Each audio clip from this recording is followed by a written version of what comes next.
you as an artist matter. Like, what your passions are matter, and the things that you can't build right now, we want to help you build it.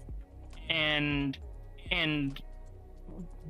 like, that is really hard to find someone who's capable of doing that, because like they don't exist. And the only reason like it kind of exists now is because we found each other through VRChat, and we discovered through VRChat our passions for a version of VR that we don't see happening yet, and that which we want to make happen for the people who are not necessarily programmers, who are not necessarily infrastructure creators or game engine developers, who's like, I just want to make a cool game, man.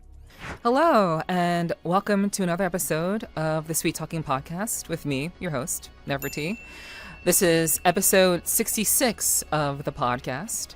I'm very, very grateful to everyone who continues to support what I do. Those of you who are watching live right now, those of you who are watching on YouTube, whenever you may be watching this, thank you so much for tuning in and for allowing us to get this far. So thank you again. Really means a lot to me. Keep doing what you're doing, and every little bit helps. Every view, every like, every comment, every view. Every little bit helps, so thank you for that.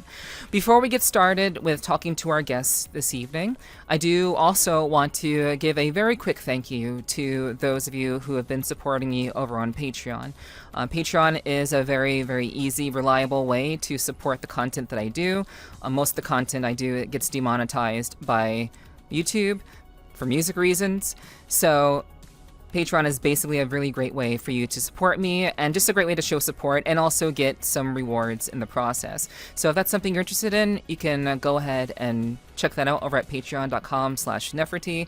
That's basically, you know, how this whole thing gets funded, as I'm a one-person production agency, essentially, team, we'll say. And I really do appreciate all of you, especially my Snuggle and Uwu tier members. Thank you very much for your support over there. I'll be talking a little bit more about that later on, but I don't want to spend too much time talking about this right now, but I just want to let you guys know that you can support over there if you so choose. So, enough with that. We've had enough of that. Let's get into talking about our guest this evening. So I am very happy to welcome my 66th guest. They go by the name Yewnyx, and I'll let you introduce yourself. Like, we had a chance to like meet each other and hang out and talk and just have a good time, like chit-chatting, like very socially. It's been very, very social, just very like easygoing. And that's kind of how I met you. And I met you actually the night after I talked to Dooley. After Dooley's interview. It's the first time I met you. So, very, very cool. You're very, very technical. Very, very, very, very learned in terms of VR tech, and you had a lot of experience with that. So I kind of asked like a little bit of an icebreaker question before we kind of jump into things. So, like, when you first met me, what was your like initial impression of me, if you can recall? Honestly, it wasn't. My first impression wasn't from meeting you. It was from seeing like you talk to Dooley and admired that you had some like really thoughtful questions to ask him, and so it's made me look forward to talking to you. And I had a great conversation last time we talked, and I'm looking forward to this one. Oh yeah, that makes sense to me. Yeah, I'm definitely looking forward to chatting more with you and more in more detail. So that's very, very much what I'm looking forward to, and we're gonna jump into that in just a second. But before we get into the nitty-gritty of like everything that you've been doing, all the technical work that you've done, I do like to get to know the person as a whole, just to kind of ask a couple of like questions about who they are, so that people can understand like who they are and how they ended up getting to where they've got to.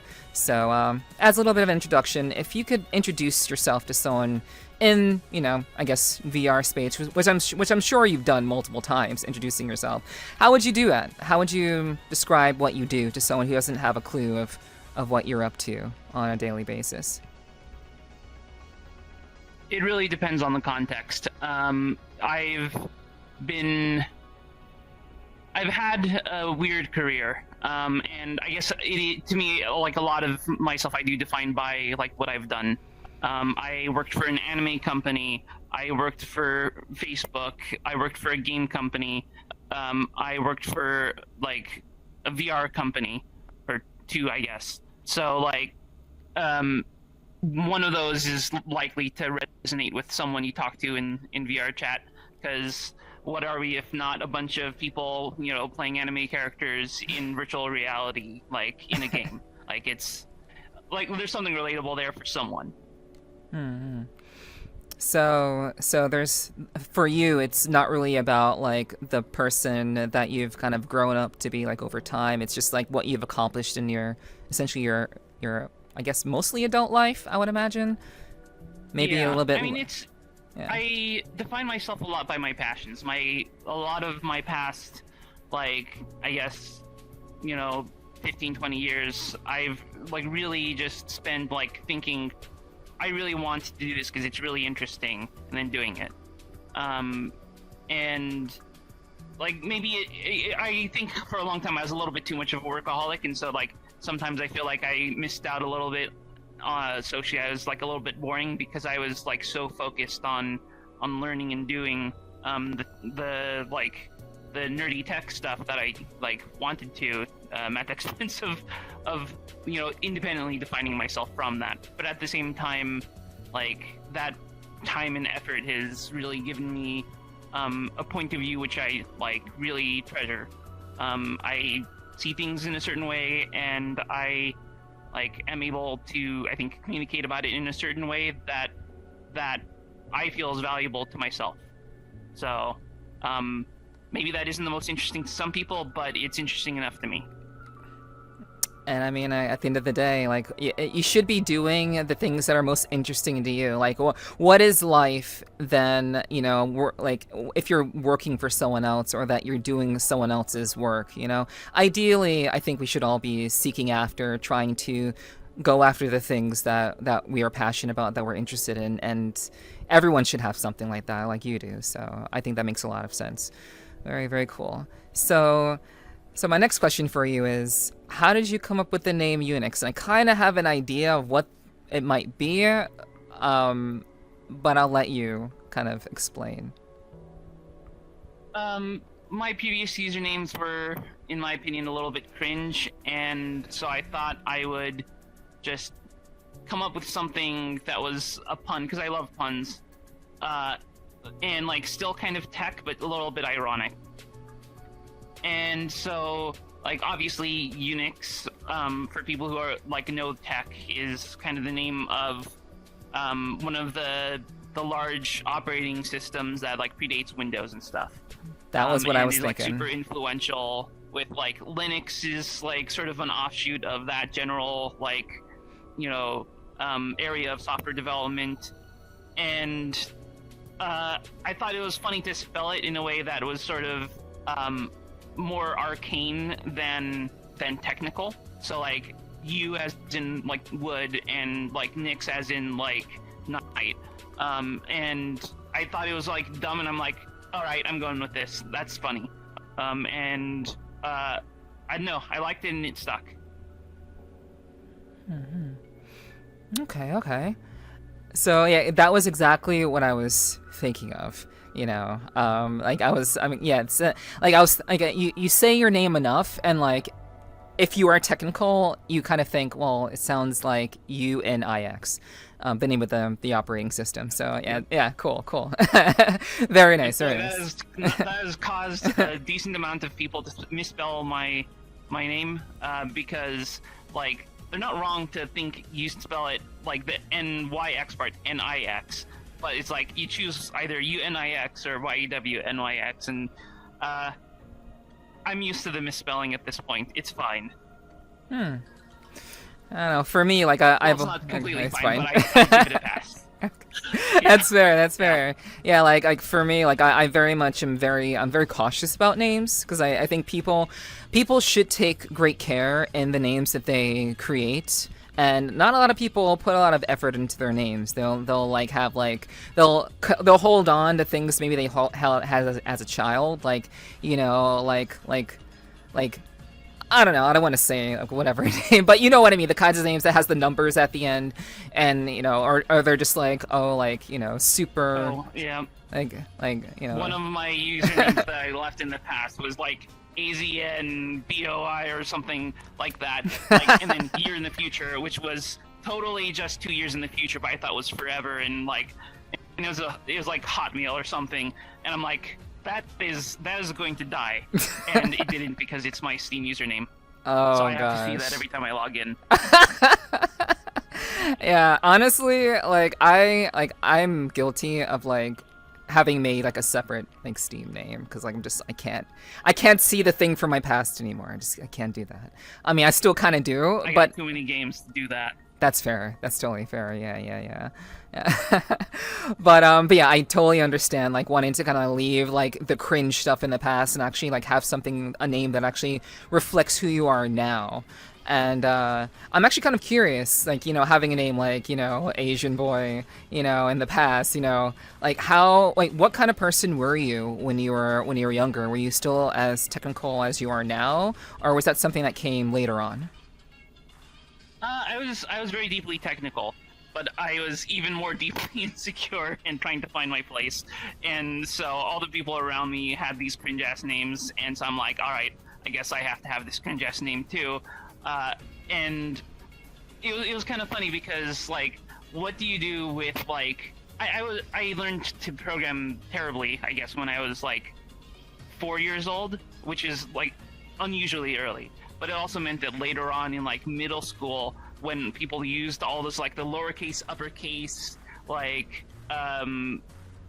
just weird ways of speaking, I made a tool that made fun of that by just taking normal speech and translating it into just the really awful random capitalization stuff.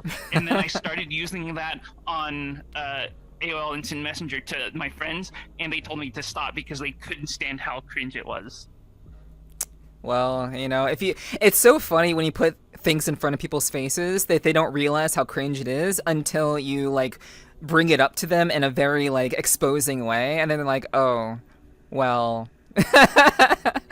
and back in the day, you couldn't just easily change your usernames back in the day. The one that you had is that's where all of your friends were. That's where everything was. Similar to I guess how Steam is in a way. So yeah, you're kind of stuck with that name, and unless you want to re-add everybody essentially. So yeah, that's pretty funny. That's a really interesting way to use tech, even back in the day to just make fun of people. I like it. So basically you're still very technically minded. So what guided you to, I guess, being the person that you are today? And you can kind of go as far back as you'd like, and you can talk about it in as much detail as you'd like. But I'm kind of curious, I know for myself, my own experience, I know that I wasn't always as critically minded and as conscientious as I am now. And I know that a lot of what I am now is very much shaped by the very varying experience that I've had over the course of my life. So I'm curious how that affected you and how that's shaped you. So, can you restate the question? I kind of got a little lost partway through that. Okay, yeah. So basically my question is, how did your early formative experiences, like you said when you were younger, you're very technically minded. How did your experiences throughout your formative years shape you into who you are now? Or would you say that you're still largely the same as who you were when you were younger? When I turned maybe 20 or 21, I made a big effort to run the hell away from who I was. I was just this jerk of a kid that thought I knew better than other people around me, and the most dangerous thing for a kid is when you're correct about that some of the time. You're never correct about it all of the time, but I felt like I was smart enough to prove people around me wrong, and that even to this day, I have this issue where I'm very sure of myself, and so I always have to check myself and make sure, what are my assumptions? How am I thinking about this? What's the framing? What am I taking for granted? And I think that's what really shaped me. This I had to figure out how to both accept who I was and pick and choose which parts of that I wanted to like make stronger and which ones I wanted to very deliberately counteract. I was this very, very arrogant kid. I didn't have a whole lot of like sympathy or empathy for people around me. I was very selfish and very self-centered. I believed I was, and I use these words intentionally, a nice guy. With all the connotations that entails. I believed that like when I did something kind for someone, they should like acknowledge that and appreciate me for it. And at some point, someone who I thought was a friend, but who didn't see me in the same way, I guess took pity on me, and I really appreciate this. He told me that I was a jackass, and I'll sit down with you and tell you why. And so he was unflinching in his criticism of me and told me like how the way I acted made people around me feel, how people who I thought were like friends with me were putting up with me. And for me, it was like a really needed wake-up call. And like I stepped back and sort of dropped my ego for a second and realized I wasn't looking at these people as people. I wasn't thinking about their feelings and what my words were doing to them. Instead, I was just viewing people as these like automatons, these like chess pieces. And I basically realized that I was really scared of myself. And that was like many years ago. But I basically like vowed not to like be that person again. And I don't succeed at checking myself, making sure my arrogance is like just ego talking. But I like it made me really like work to like look inwards and try and see how I impact other people. I converted that insecurity from something that projected outwards and like sort of prodded at people to something which first sought to like check myself, think about what I was saying, and try to be more intentional about it, and try and pick and choose my battles, and try and understand like how I thought about things and what was implicit about it, what was explicit about it, and I'd like to say that that's made me a better person, and I think it has, but it's obviously imperfect. I like still try every day to like really think about how I think about others, because like I think that it is hard to turn that person that I was into someone different. I still do think about myself, but then I also think about what am I passionate about doing and how can I impact others and how can I focus on the positive parts of that. So like even though I'm pursuing my passions because I want to, I try and also think, well, is there a benefit to others that I can really justify this like to myself, and feel that I'm doing good, not just because I want to, but because like it's good for others. But at the end of the day, like if I'm not enjoying myself, it becomes very hard to actually, do things. So like how do I be both selfish but empathetic, kind but like looking after myself? I don't want to be the kind of person who is so self-sacrificing that they harm themselves. But at the same time, someone who never makes any sacrifices for others has no friends. Yeah. Honestly, that's a lot. I resonate with a lot of that. Like a lot of your formative experiences, like realizing that perhaps your approach to how you treat people is something that should be looked at. And like I had a very similar experience to that myself. I used to be very selfish and thoughtless of people. Like thinking that I was, in one way or another better than them, regardless of my status at the time. Even as a small child, really. Like we're talking like 7, 8, 9 years old.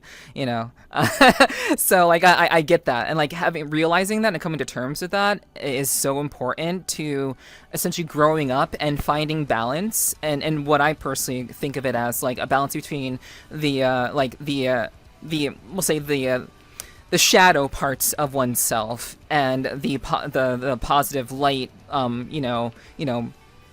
the things that actually give people confidence and joy and raise people up, as opposed to the things that tear people down. You put them in their place, and like just to be right for the sake of being right type deal.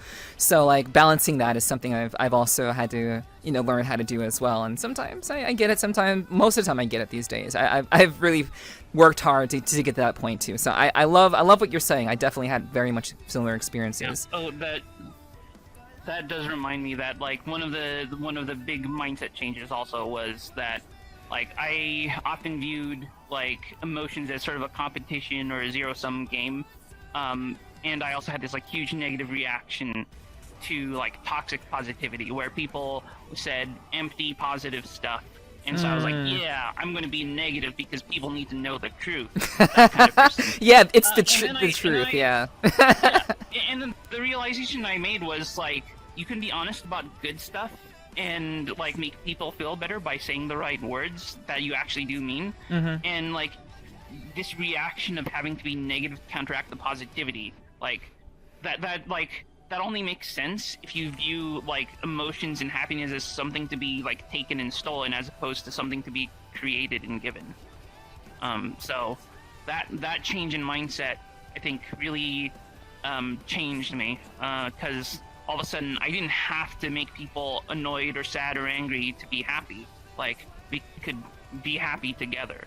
And all this like toxic positivity that I saw was, in my mind, people who didn't understand this, and they were just like they're like, I still have a problem with people who have to be positive all the time. Yeah, same. because what it actually means is that you can't trust their good words. They're hiding their negativity. Mm-hmm. And so I think that what I thought back then, I was still sort of picking up on this hidden like negativity or even hatred in some case, and I was reacting to that. And because I had this broken model of how people actually worked, I turned that into hurtful words towards others. And just changing my mindset like changed everything about like how I interacted with people. Yeah, like if once a person realizes that like there are aspects of their mindset that they can adjust, because like not many people's minds work in a way where they compartmentalize different aspects of who they are, like how they like, I'm this person because of this aspect and because of this and this, and I can actually modify that. I can modify my perspectives on people, on myself, on how I respond to people. That can be modified over time. It's like teaching like a large language model. Essentially, you're teaching your own personal like artificial intelligence to reframe its former programming, and just it's essentially like reprogramming oneself to have a different perspective and different mindset. And that's something I get that. I like saying my intelligence is a little more natural than artificial, but well, true. Well, I wasn't I was going for, I think the words for that, or at least the terminology that I like to use for that, is like latent space. That's the word in AI where it's like the thoughts that you have, or like the mushy, undefined stuff that is waiting to be turned into something like words or ideas or whatever. And so like when you train an AI on some set of words or some set of other inputs, it pulls the essentially background radiation, the ambient like ideas that are floating around in a certain direction, and it biases it in a certain way. And so like in the same way, like you can retrain yourself, your latent space, by exposing yourself to positivity, good ideas, or good criticism that is more about the point of it and not about hurting people. Like, you can, by exposing yourself to these materials, make yourself more prone to thinking in the directions like that you want to. So like there's this big power to like really shape who you are by willing it. And you know, that isn't some like hokey like, you know, woo-woo stuff. This is really like the more time you spend making yourself into a better person, the better the person that you can be. Yeah, 100%, 100%. Yeah, I abide by that, like, to almost to the T, I would say. So yeah, I'm glad that we definitely vibe on that level, and I'm pretty sure that we'll have a little bit more to discuss, like you know, around that topic, like probably in the post section, we'll say. But let's keep moving. Let's talk about like you living in Japan and being in that space. It is currently a little after 10 a.m. for you. So once again, thank you so much for taking the time to be here. Literally Friday morning in Japan. So what has that been like for you? Because I believe that you are essentially an American that moved to Japan. So what is Japanese American? Yeah, Japanese American. Okay. So you are Japanese by like ethnicity, essentially. As long as I keep my mouth closed, they don't think I'm not Japanese. Oh, okay. I am Japanese American. It gets into identity a bit because, like, one of the issues with me in the States is I'm never fully American necessarily because I am just Asian enough to sort of fit some stereotypes or have some assumptions not hold for some other people that I grew up with. But in Japan, I'm very clearly someone who stands out if I am just walking around or talking or ordering something or whatever. It's like, this person is definitely an American. And it's not even about accent because if I really try, I think I can do a pretty decent accent. If I know exactly what to say, obviously. Right. Working on it eventually. But like there's this thing where like many years ago I was in a train and some coworkers were on a trip with me to Japan, and I was silent and they were talking loudly, and there's this expression in Japanese like kuki yomeru, like read the air, right? Or can like it's basically you're expected to see the space around you and read the people around you to some degree to fit in, to not be so out of place and rude. And here there were like 5 like people, some of them Asian, some of them white, talking very, very loudly. And here I was on the side just holding on to the train, like silent and looking at like the others. And then I looked around and there was everyone in the train just staring at them, just being super loud, and none of them paid me a second glance. And I was like, like this is a crystallization of how I feel, where depending on context, I'm different enough to be apart from my home country, the U.S., and like be like it was almost a different version of myself that was more Japanese and less American, and a different version of myself that was more American and less Japanese, and I swapped between those. And it made me feel like both, I guess, special to myself, but also very isolated.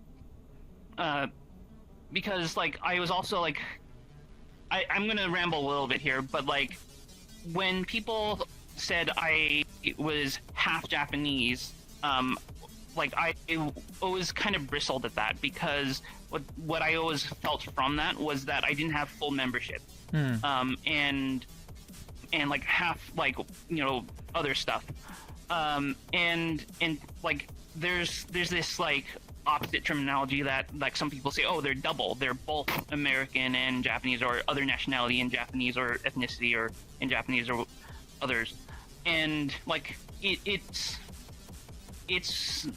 also feels a little bit artificial, because like I am Japanese, I am American, and when someone tells me, tries to turn that into a portion or tries to turn that into like a number, it's like I don't get to choose when I act how I would act, because they're expecting oh, in this situation you would be quiet and stand by and see those people talk. But sometimes I just like use it to my advantage. It's like I'm talking with some people who also speak English, and we're really into a conversation, and I notice people are a little bit disturbed, so I lower my voice a little bit, but I don't stay silent. I like still talk, and like I get to choose the me that I am based off of what I understand of my limited, Japanese cultural exposure. Because I grew up like going to a Japanese church and going to a Japanese school, and also just an American school, right? And so like I have some of that like in me, and like whenever someone asks me about my membership in these groups, is like I have to stop and think, it's like, how much do I actually care about explaining this to them? It's always a struggle. It's like, how much is what I feel actually important to them? Why are they asking? Are they just asking, oh, like, where do you come from? They're just showing interest, right? But then if I start to say, well, I'm actually not half, like I'm actually double, or I don't like to use the word double. It's like I'm both American and Japanese, and like they just like, oh, why do you say it that way? And it's like it becomes this whole conversation, and it's just like I don't know. It's like I just feel profoundly alienated from myself sometimes, because it's like, can't I just be me? I don't know. I still struggle with that, and I think the only really way that I figure out how to solve that is to just temporarily not care, and really focus on the rest of the conversation that's happening. But like there is this sort of low level. It's like, what am I doing here? Who am I? Like, does this feel like home? If I went home, would that feel like home? Because like honestly, if I went back to where I was in the Bay Area or Los Angeles, or if I were to go to like say Seattle or something, would I find somewhere that felt like home? Would it feel more like home than here? Like Japan for me, like I super enjoy just being on the train by myself, being quiet, like blending in, going where I need to go. And then sometimes when people visit, I love being this, just very active conversationalist. And,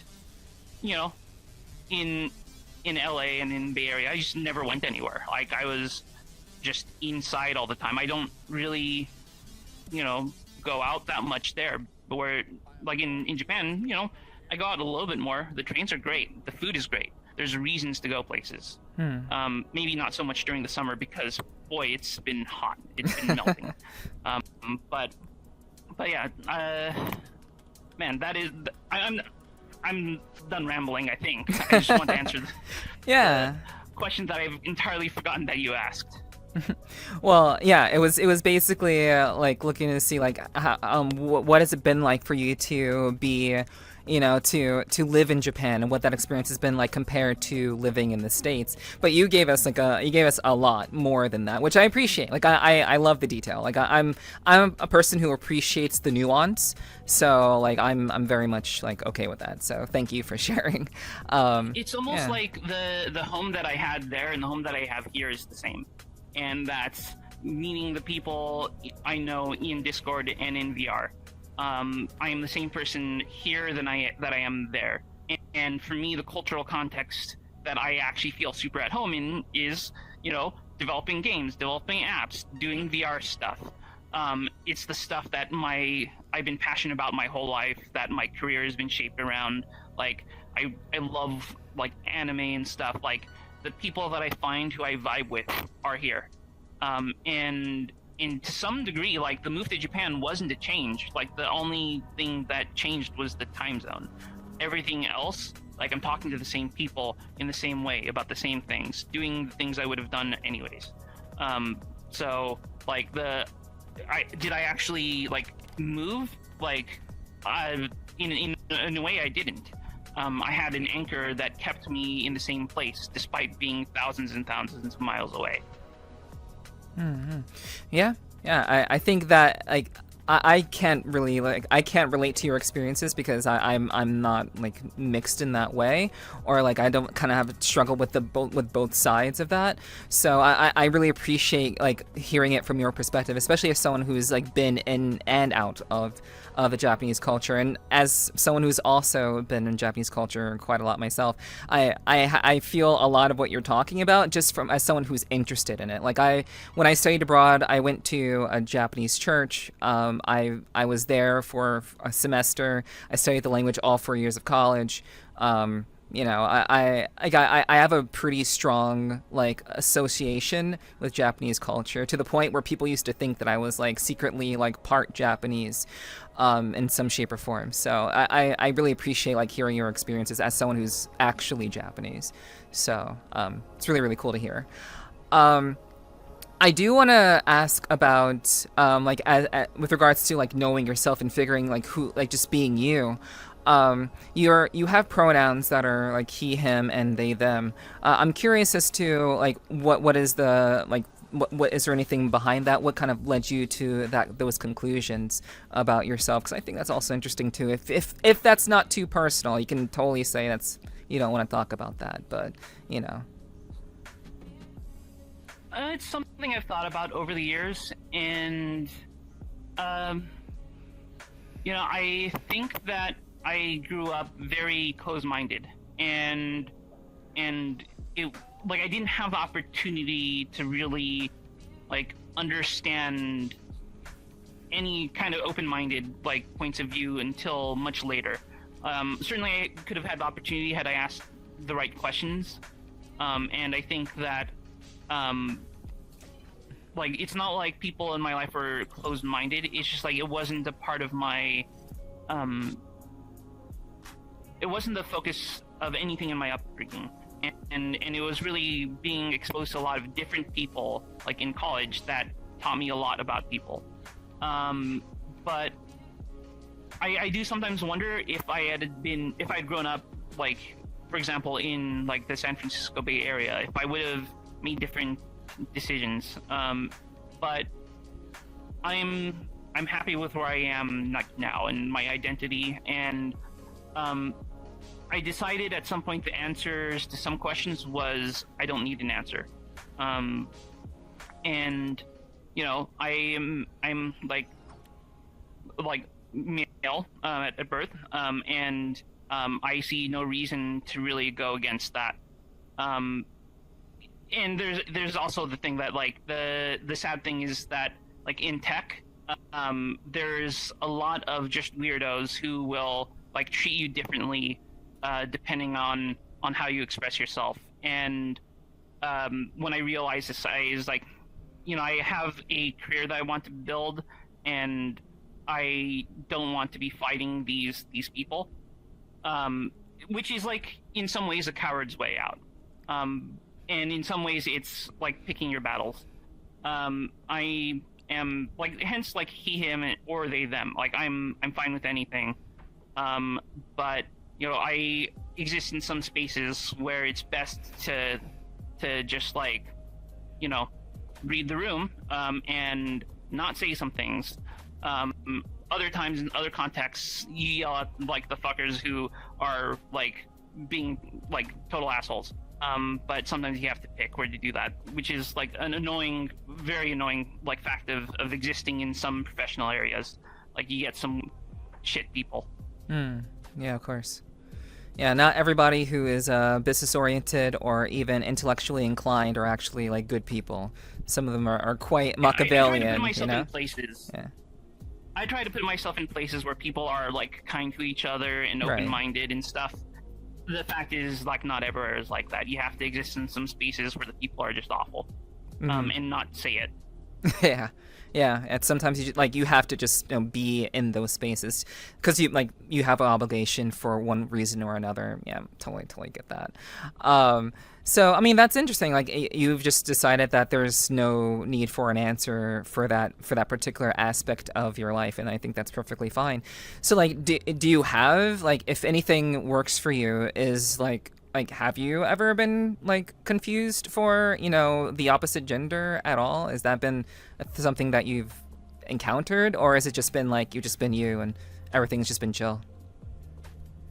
I remember being on some internet forums way back when, and the way that I guess interacted with people, like people themselves seemed a little bit confused. It's never been an issue in any kind of voice chat situation.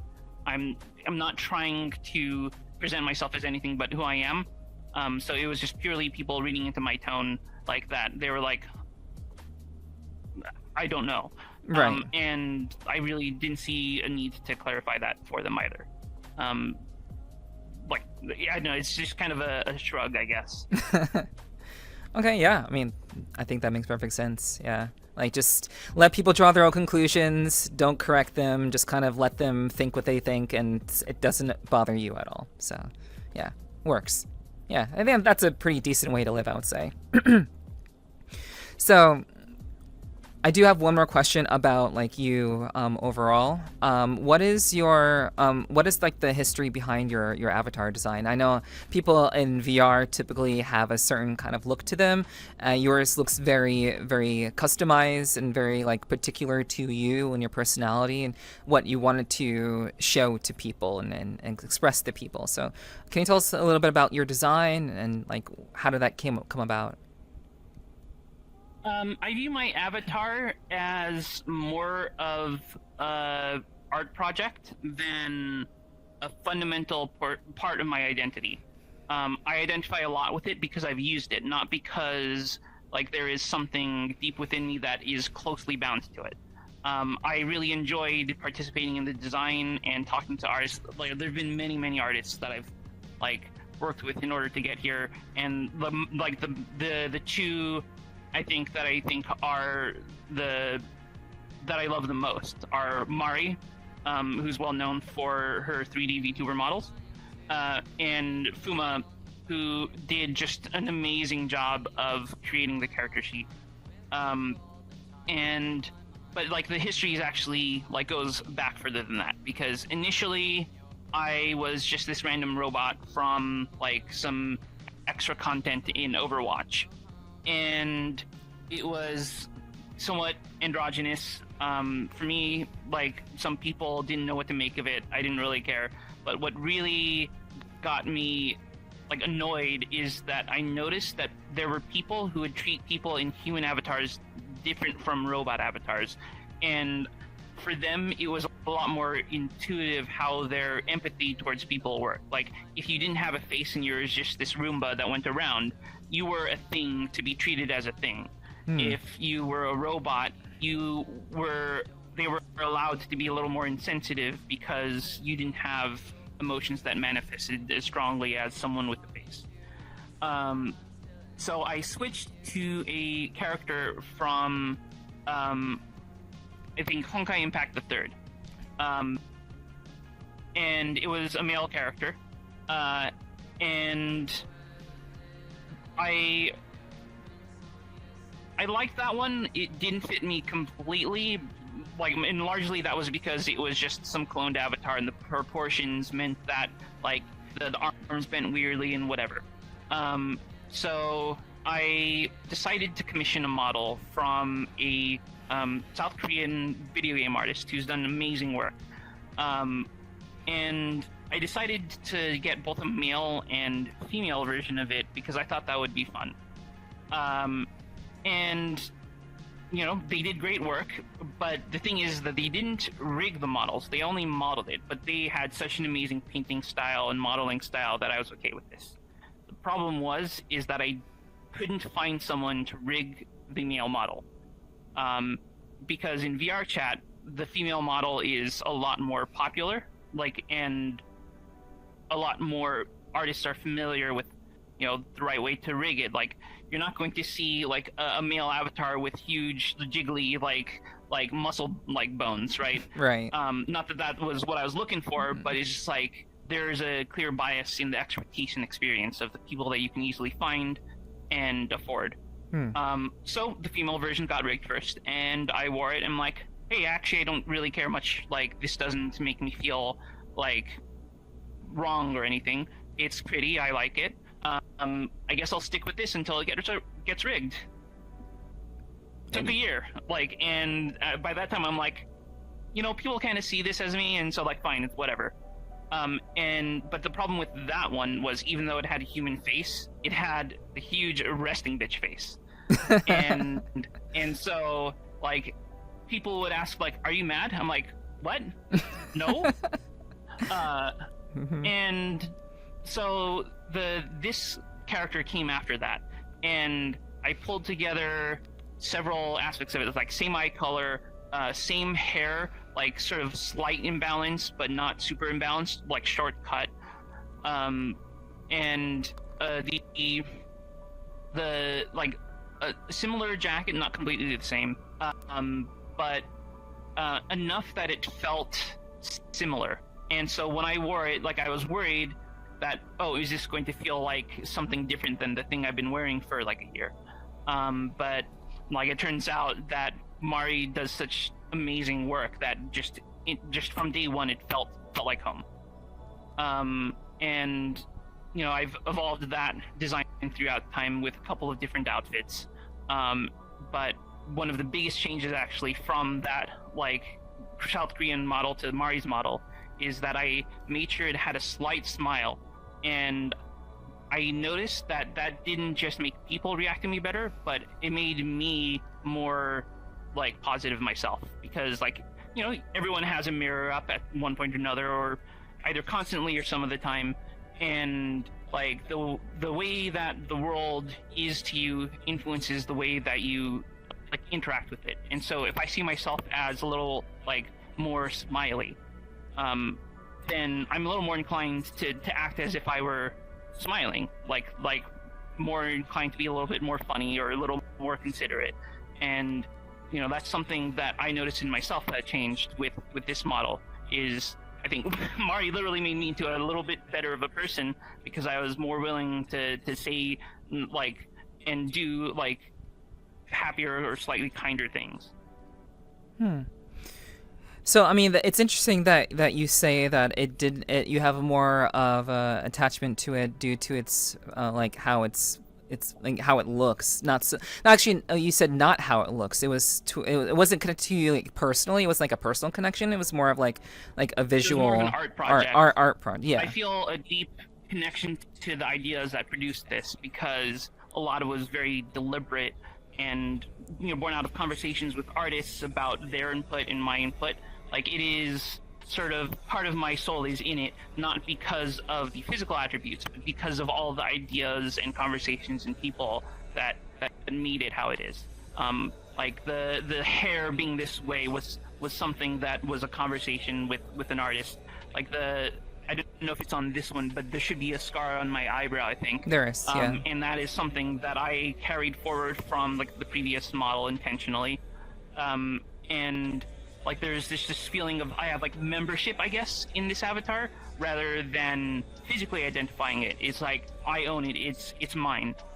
And so some people feel upset when other people like rip their avatar. For example, I've literally given this to a friend, and when I see them wear it, I like actually enjoy that, because I see that and I see my part in that. I don't see someone else is stealing my body. I see this is some cool art, and I like seeing someone else like wear it. And I feel like it's different from how most people identify with their avatars, because I do identify with this, but it's like not on a physical level. It's more just like I love everything about it, the way that it was made, and the efforts of the people like who helped make it.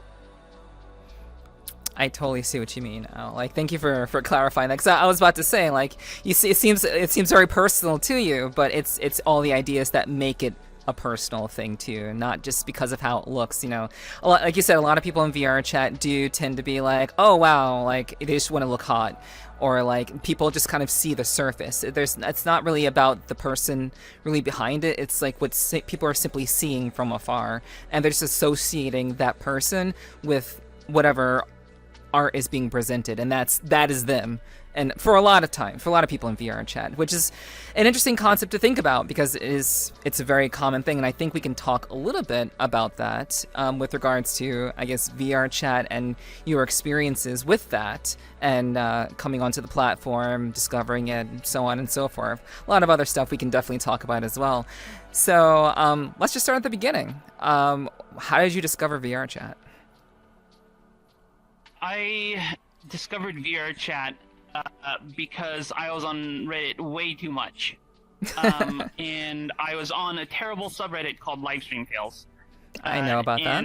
Yeah. I am ashamed to admit, I just watched a ton of XQC clips because I think that he was just a hot mess of a person, and so it was usually entertaining to see what dumb stuff he was doing. So I saw XQC, Hassan, and Soda Poppin, like, clips of them being in VRChat. Okay. I'd already tried VRChat like a couple years prior. I'd registered for it, like I was at Oculus at the time, and I'm like, oh, let's just check this out. I had a terrible first experience, and I never came back. I just like went to an Overwatch world, it was poorly optimized. I went to some other world, like had no frames. I went on this like donut and slid down like this slide from space down into the beach. I'm like, oh, okay, that was kind of cool, but like I don't really see the point of this. I got it on a like at a high level, but I didn't find like my people, and so I turned away from it for like 2-3 years. But you know, COVID was starting after that point where I was on Livestream Fails and I was looking at XQC and I was looking at, you know, VRChat, and I'm like, all right, let's give this another shot. And you know, I saw Jade's like acting, like in role playing, and I thought, yeah, she seems like a really cool, really fun person. And so I basically watched her stream and just like enjoyed myself. I got involved in the community, and you know, that turned into a much longer involvement with the community. There were definitely ups and downs to that, but I think Jade was really the rock that made it work. But you know, as everything in VRChat, something happens to cause drama sooner or later, and so I've kind of moved on from that. I settled into a role of helping streamers who are interested in VRChat get their stuff set up, and so I was able to meet people like Spaceboy, you know, Jake, and others, and help them get their stuff running and really try it out, and you know, and Will F as well. And I deeply appreciate that time, but at the same time, I think that was something that I've also kind of hid behind in some sense. I love the people that I met, but like if you exist in the sphere, like you have to pick and choose, I think, who you talk to, and all those guys are great. There was just eventually a lot of other baggage that came with people in VRChat in the streaming sphere that I wanted some distance from. And so, you know, without any terrible feelings, just like I didn't have time to deal with that drama. I wanted to work on VR stuff. I just refocused myself on working on VR directly, and started talking more to people in the community who are doing like shader stuff, who are doing udon stuff, who are very technically focused rather than entertainment focused. And I think that was very nourishing because you had people who are like truly in love with like the VR, rather than, you know, liking it but trying to sort of fit something into their life which they themselves I don't think were fully ready for. Because VR as a medium is still growing. There's people like yourself who are like trying things, experimenting, creating like some model for the future, and there's other people who are doing the lowest common denominator kind of thing, which gets views and clicks but isn't great for the health of VR overall. And that just brought up a lot of complicated feelings, and I wanted to really focus on what I love. Yeah, that's Very, very fair, very reasonable. That's actually really impressive. Like I know you've done a lot over the course of your time involved in VR, but I had no idea that you were helping people like Will Neff and Jake and Bake. Like I know those names. I obviously know who Jades is.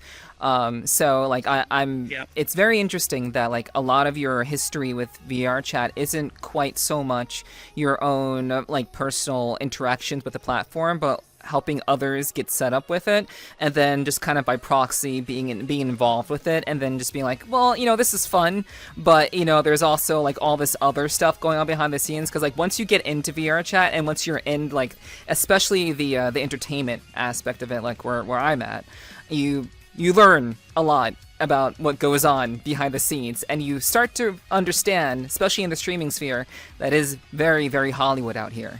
It is VR Hollywood. It is what it is. There's a lot of shit going on. People talk like nobody's business, and like not a lot of people want to be involved in that. But that's not really what they're passionate about. If they're not really like building something in there. So I don't blame you for wanting to like step away and move into the more technical aspects that make VR function, like the more functionality aspects of the creative aspects of VR. So yeah, I get that totally. Yeah. I don't think anyone who's met me and talked about VR with me will ever come away with that thinking anything other than I care very, very deeply about VR. I think like it comes across, I think, very clearly how much I think about it and want it to succeed. Mm-hmm. And so in a way, being the person to talk to these people who are going to be in front of thousands and thousands of people, showing VR to them, some for the first time, like I viewed it as almost like a duty of mine to give them the best experience possible, and so I would like do as much as I could to make their first experience at least not confusing and hopefully positive. Some people are very motion sick and it's not going to be positive no matter what you do, but you can at least tell them like, hey, chew some bubble gum, drink some ginger ale. I know it sounds weird, but try it, and maybe if you have some Dramamine, etc., all the things that will get them sort of like to give it the best shot and show the people who are looking at what they're doing like a positive impression. And the best and easiest vector for that, which is show like VRChat is this like nexus of like people who just like are vibing, like nerds who are doing art, and this virtual space which is like completely unfamiliar to you but is like has this very deep like art like community and just like people creating like wondrous visions, and that creation of that feeling of wonder to me when I saw people go to like Gaia Nights and say, oh wow, oh my god, like the feelings that they felt, like sort of I felt them too, and it was intensely rewarding, and I don't regret that like a bit. It was so fulfilling to see someone like just experiencing new worlds. It's addicting. Mm-hmm. Yeah, I mean, it's like for a lot of people, it's like their own personal experience with VRChat that kind of it lets them stay here. Maybe it's world hopping. Maybe in a lot of cases, it is the people that they run into in their formative experiences. But for you, it's like helping the people kind of get comfortable here and seeing their experiences by proxy like nourished you and gave you joy, like appreciation because of your very, very focused love for VR in general. So. Let me ask about like how I guess what is it about VR that kind of grabs you so much about it? Like what is it about the technology that makes you so interested in it?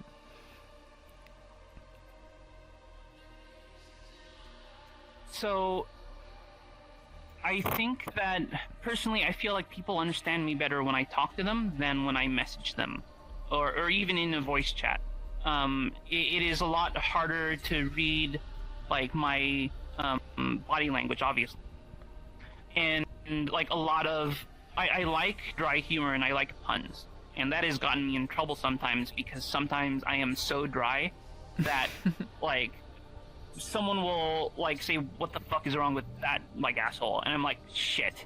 I was a little bit too dry. They didn't understand like because like I will have this shit-eating grin on my face, and I will clearly, to someone who knows me, be like sort of saying the opposite of what someone here who doesn't know me hears, saying like, yeah, obviously that's dumb, like obviously I care, and then someone will hear that and it's like, whoa, what happened to him? What's his problem? And so for me, like I feel like a lot of my at least time working at Facebook, I felt like I wanted to make the world a smaller place where the distance between you and the person next to you could be, you know, much shorter. Like, we're probably like thousands and thousands of miles away right now, and yet we're talking as if we were just a meter away. And, you know, the whole trend of like phones and email and stuff was to make these people who you'd have to send like snail mail to, who are across the world, they used to be in an impossibly different world to you. Like, their daily experiences were very different. Like, they went to different places. They went to maybe some library or restaurant and some kind of cuisine that you hadn't ever had in your life. And it was difficult to relate to them. And so they were someone else. They were an other.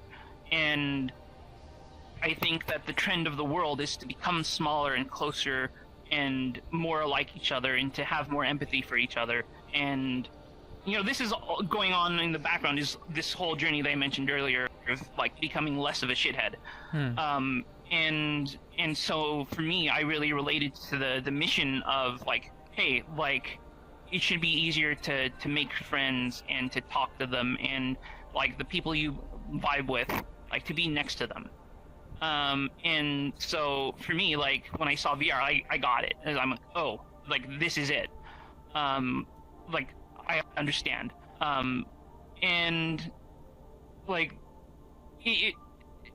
I'm trying to figure out, because like, VR isn't just about social VR. It is also about seeing these wondrous sights and visions and experiencing things that are impossible. And I think the hook for me was the social aspect of it, because I had come from like this whole like area of tech that was dealing with like social stuff. But also as a gamer, like, there are like ideas and stories and art that speaks to you at like a deeper level, that like, if it's on your phone screen, maybe it's a little less it's not something you'd identify with as much as if it's on this big monitor. Like, if you've ever watched a movie and gotten sucked into it and felt like you lived in that world, like, no matter how magical or outlandish it was, like, that is just a wonderful feeling to like see it on your big like monitor or TV, and or to go to the theater and have these sights and sounds around you and to enjoy this fantasy or sci-fi world and get sucked in is also very enjoyable. And like, VR is one step above that, where you're experiencing it so viscerally that like this art that has never been made before can be like experienced and felt, and you can feel things that the artist made, like, you feel in a way that is completely unlike anything else that exists. So I think it's both of those things which I like value a lot. And so like, for me, like, it's both social VR is something I care about, but also VR that is like not at all social is something that I think is equally important, if not in the short term more important. Which may be a controversial thing to say for someone who's like in an anime avatar in VRChat, but like the ability to create these artistic visions and publish them to people and make it sustainable is also important. Yeah, I definitely see it from both perspectives. Like, for me, it was also very much the I would say it was the social aspect that got me into wanting to do this, and it was seeing the lack of social aptitude on the platform that made me want to like show people, hey, there's some really, really awesome people on this platform. But I think, you know, if you ever wanted to like see what it actually can be like for you, hear some people that you can see it firsthand from, kind of deal. So it was social for me as well, but it was also like the idea, like for me just personally, very much kind of like just experiencing like so much of it, and like I realized that I had like a severe like fear of void spaces after I got into VRChat. So like you see things and experience things on a different level, and it changes your whole perspective, and it can even make you kind of wonder, like not wonder, but it can kind of blur the sense of reality versus fantasy in that way, like, you know, getting sucked into like a really good story, a really good movie. Like it's that sort of thing. And I love that about it too. So I am curious, as to someone with so much passion for VR. You said you had a terrible experience when you first got into VRChat, and then you just left it alone for 3 years. I believe you're also like working for I'm not sure which company you're working for during 2017 or when that event happened with VRChat, but I was at Oculus. I was at Facebook and Oculus. Yeah. Okay, so like because of that, I'm curious how and why you wrote off another platform that was seeking to tap into, I guess, social VR in that way at that time. Why would you write that off as like, I didn't have a good experience there, so it must not be good type of thing? I don't think I had a real proper social awakening until COVID happened. And so the weight of my priorities were very heavily tilted towards the experience side of things rather than the social side of things. It's not that I didn't understand the weight, that there was weight to the social side of things. It's that I didn't have a ton of people who would really, I feel like, vibe with that stuff. And I probably could have discovered them in VRChat had I stuck around, but my onboarding experience was disastrously bad. And like, I still believed in VR, and I still believed in like the ability to make people closer. But my first experience was like with VRChat was, oh, this definitely isn't it. And my experience when I revisited again in like when COVID started was like, oh, this is definitely it. But at the same time, there were so many people around me who had the same kind of like vibes of like, all right, I gotta socialize, like. I can't do that in real life. Let's give this virtual platform like another shot, and really put effort into making it work. And because other people were doing that, because I was doing that, it sort of reinforced itself. And I pushed through the, wow, this is shit initial impression. And you know, as much as I love VRChat, people who start this game think it's shit. It needs a much better onboarding experience. Everyone knows it. It's profoundly unpleasant to go into a public lobby and have this kid like just shouting obscenities at you or trying to crash you. In fact, that was one of the first things that happened when I revisited in like 2020. I remember it distinctly. I went to a Black Cat, not knowing any of the cultural baggage around it in VRChat, just thinking, oh, here's this thing at the top of the list. Let's join it. Mm-hmm. Talking to some people, and they was like, oh, these seem a little bit weird. And they're like, oh, hey, look at this thing. And then they had a rainbow color around them. I'm like, huh, I wonder if they're going to do something weird. And it was a crasher. And I'm like, yeah, I guess I could have expected that. But also, damn, this is my first experience back. This is like, yeah. And so, yeah, like it's a bad look. Yeah, I don't know. I really like VRChat, and I don't want to say too many negative things about it. But I think they like really have got to work on the funnel to bring people in, because like their objective and my objective and a lot of people's objective is to make VR more mainstream. And if step one is get a kid like showing you just how awful they can be is step one and it's the easiest first step to take, then I think they should try and do maybe the unscalable thing first and have maybe ambassadors or people to help give it the best shot. Because like I saw what happened, like later on obviously, but I saw what happened when you can bring people in and their first experience is one of like love, art, and wonder. Mm-hmm. Like it's like VRChat is fucking amazing. You bring them in and see like a child like yelling words they shouldn't know. Like I don't blame people who see this thing as a terrible evil. even though they're wrong, because that's what they saw.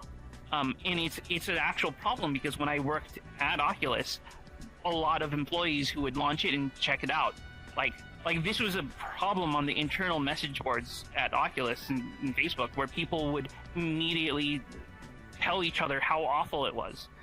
All of them had the same initial experience, and like that is a bad spot when the VR company, their opinion of you internally amongst engineers is just automatically, you fucking suck, right? Because they don't understand, they don't stick around. And there were people out there who did work to change that perception, but like, it's the first experience is so bad that your biggest ally, like, they obviously, like, the engineers aren't going to be the people talking to VRChat, the company, directly, but like, they would tell each other, it's like, you use VRChat, you cringe. Like, that's awful. Like, I went out of my way several times to show like cool things, and I think I probably changed a couple of minds, and other people were there too trying to do the same. Like, I showed myself like with, you know, an overlay and like applications and Exos overlay and stuff in a VRChat world with an avatar, and I didn't explain that much about it, but the first reaction to that was insanely positive. They were like, wow, that's amazing, right? Mm-hmm.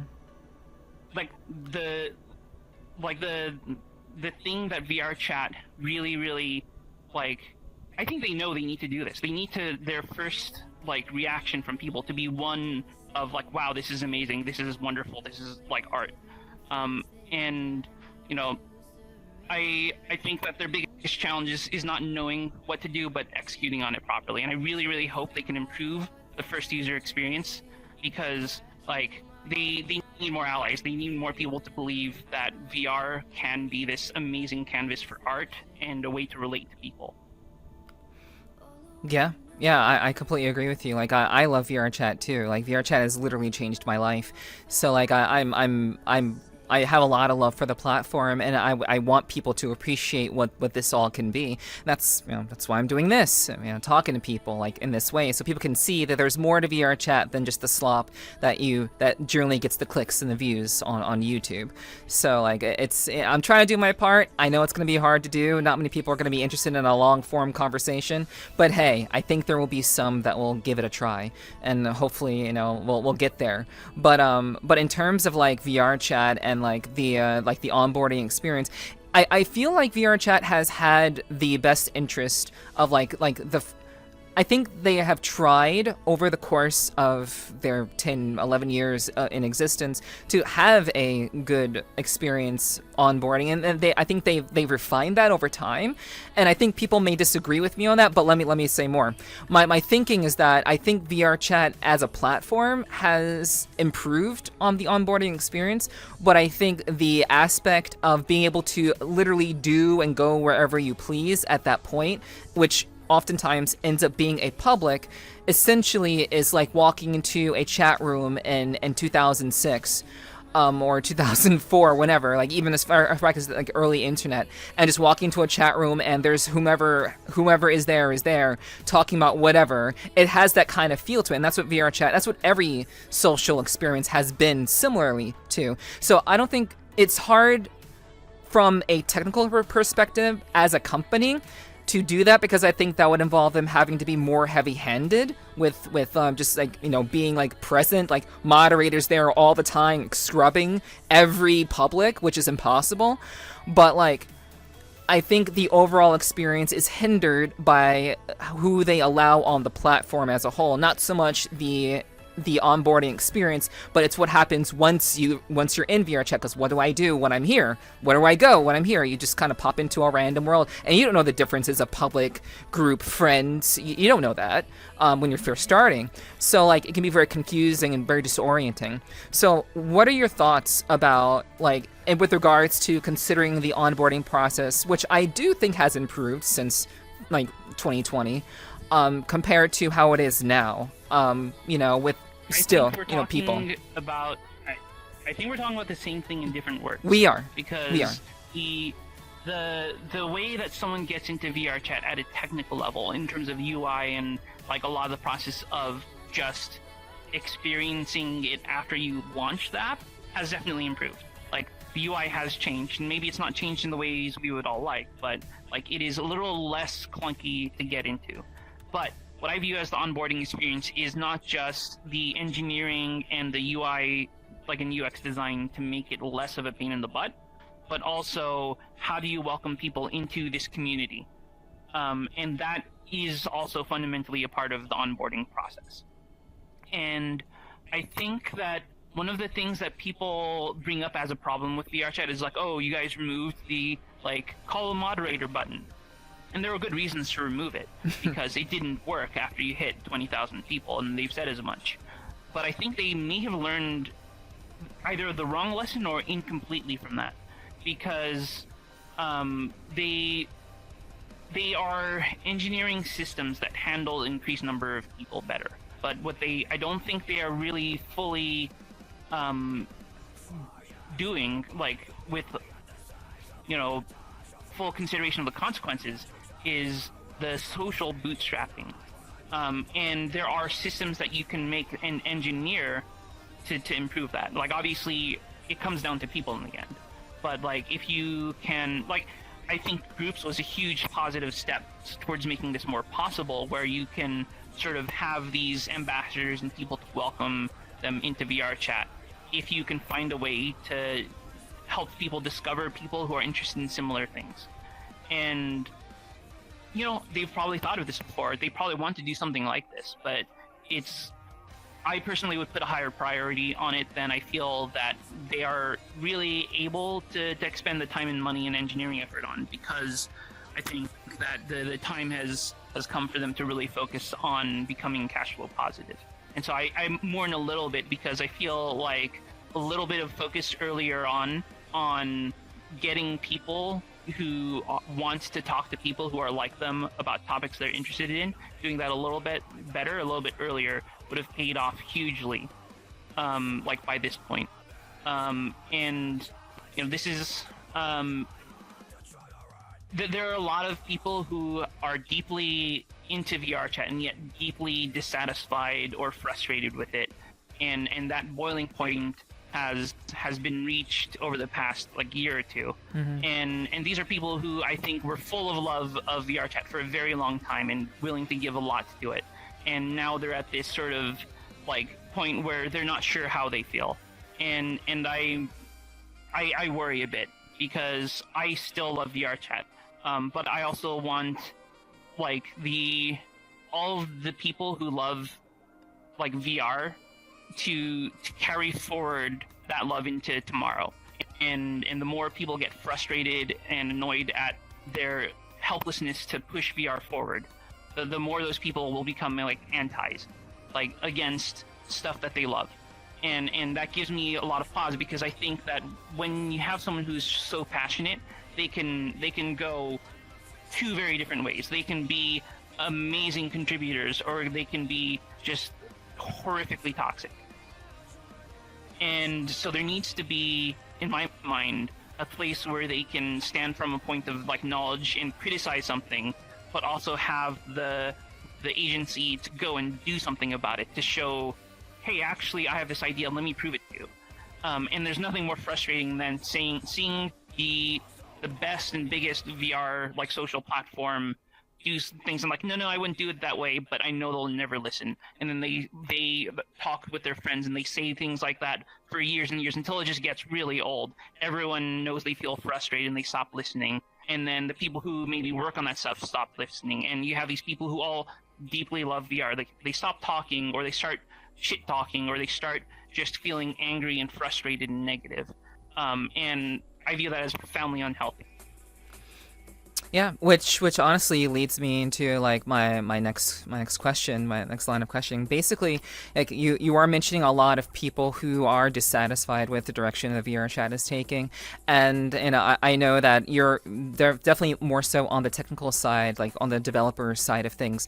So what most people will not understand when they see this is that we're not talking about the general social. We're not talking about the general crowd. We're not talking about just the everyday user. We're talking about developers, the people who have built the world worlds, the people who have built avatars.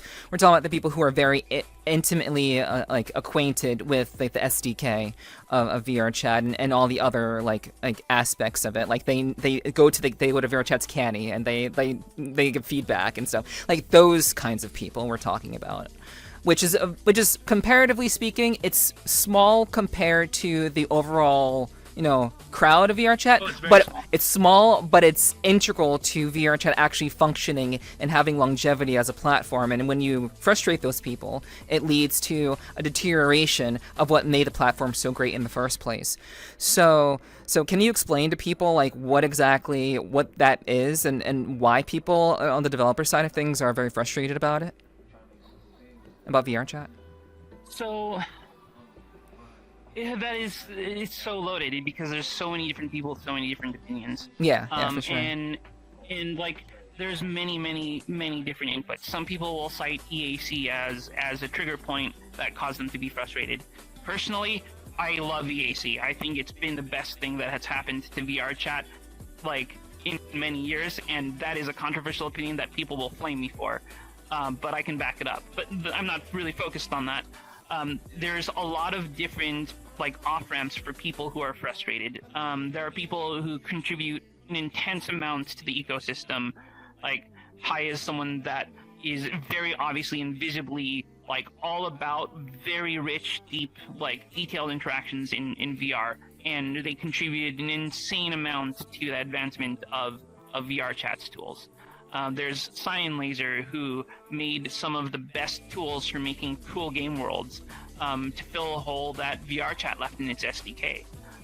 There's all these experiences when I talk about wanting people to be exposed to the art and the wonder of like virtual worlds, like that stuff doesn't happen in a vacuum. It's a lot of hard work, and every additional like missing piece from that you have to build or rebuild or struggle with is one step further that you have to take to actually get to your creative vision. And some artists just don't have the stamina to do everything they need to build that art. They want to build the art, not the tech. And so it's super important for people who build tools to really like stick around and for attention to be paid to the sustainability of their contributions into the ecosystem. And I think that VRChat's approach to evolving their SDK has been somewhat naive, because I think they have correctly identified they need to support world creators and they need to support avatar creators. And however much haggling there is over how well they've executed on hitting that, they have at least now executed on both of those. But the people who are sort of left behind, I think, are the people who create the tools that make it possible to create like these worlds and these avatars. One of the communities I thought had a very deep influence on VRChat is VRC prefabs, and it's essentially a lot of people who were, world nerds or Unity nerds coming together and building stuff that they could share and reuse. And that community, I think, was very, very influential in creating a lot of what you see around you, like the video players, like Udon Sharp and Cyan Trigger and all these tools that made it possible to create these worlds. This was a point where all of them could come together and talk. And as the world creator economy matured, it became less of a collaboration and more of a competition, and it sort of impacted the way that people treated these interactions. Like if everyone is sharing and someone comes to you with a question asking for help, it's a very different conversation with exactly the same words if you discover that they're making maybe $1,000 a month, based off of that bug fix. And that's obviously a made-up hypothetical, but it's very easy to imagine, if you are worried about being able to afford a meal and you're working on these cool things because you fucking love the art, you start to just the tone shifts and the community becomes a little bit different, and it's hard to pick up. And so there's the commercialization of VRChat is absolutely necessary for it to continue existing. No one doubts that. It has to make money. They have people to pay. They have servers to run. They have an ecosystem to build up. And I don't think anyone believes they shouldn't be doing the creator economy. But at the same time, there's a lot of people who feel like they're orphaned or left behind, who feel unsupported because the way that VRChat has approached it. I think they've missed out on some of the people who enabled artists because I think their mindset is a little bit programmery, in fact. Because I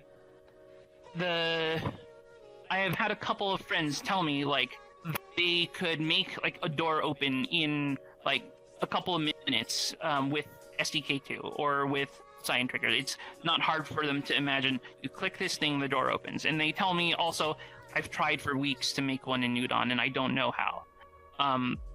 And there's this trigger-shaped hole in the SDK. That is probably one of the things that it's easiest for me to refer to because it's still fresh in my mind. Where it's super important for VRChat to provide this, but they left it out of SDK2 and they let someone else fill in that hole for SDK3. But they let it happen in a way where you couldn't be sure that it would continue to exist. And to me, that was very troubling. Because I think the only lasting progress is that when the thing that existed yesterday, you can be confident will exist tomorrow. And they have to focus and only do what they can do. They don't have the ability to do everything, so they have to prioritize. And the way that certain artists and world creators feel left behind by VRChat gives me a lot of pause, because I think that is the thing that is the most effective at conveying love for the virtual world to people. The beautiful worlds, the puzzle games, the experiences that are unforgettable that you share with people. It's not all just about sitting on a couch and having a mirror and a TV. It's also about seeing these wonderful sights. Not just about talking to the person next to you, but experiencing a story. And it's hard to balance. VRChat has a difficult problem, and as much as I throw shade, they are doing an incredible job of keeping the ship running. That doesn't mean I don't have my criticisms of them, and I think that is the biggest one, which is that tool creators feel left behind, and those are some of the people who enable some of the best and most amazing things to happen on your platform.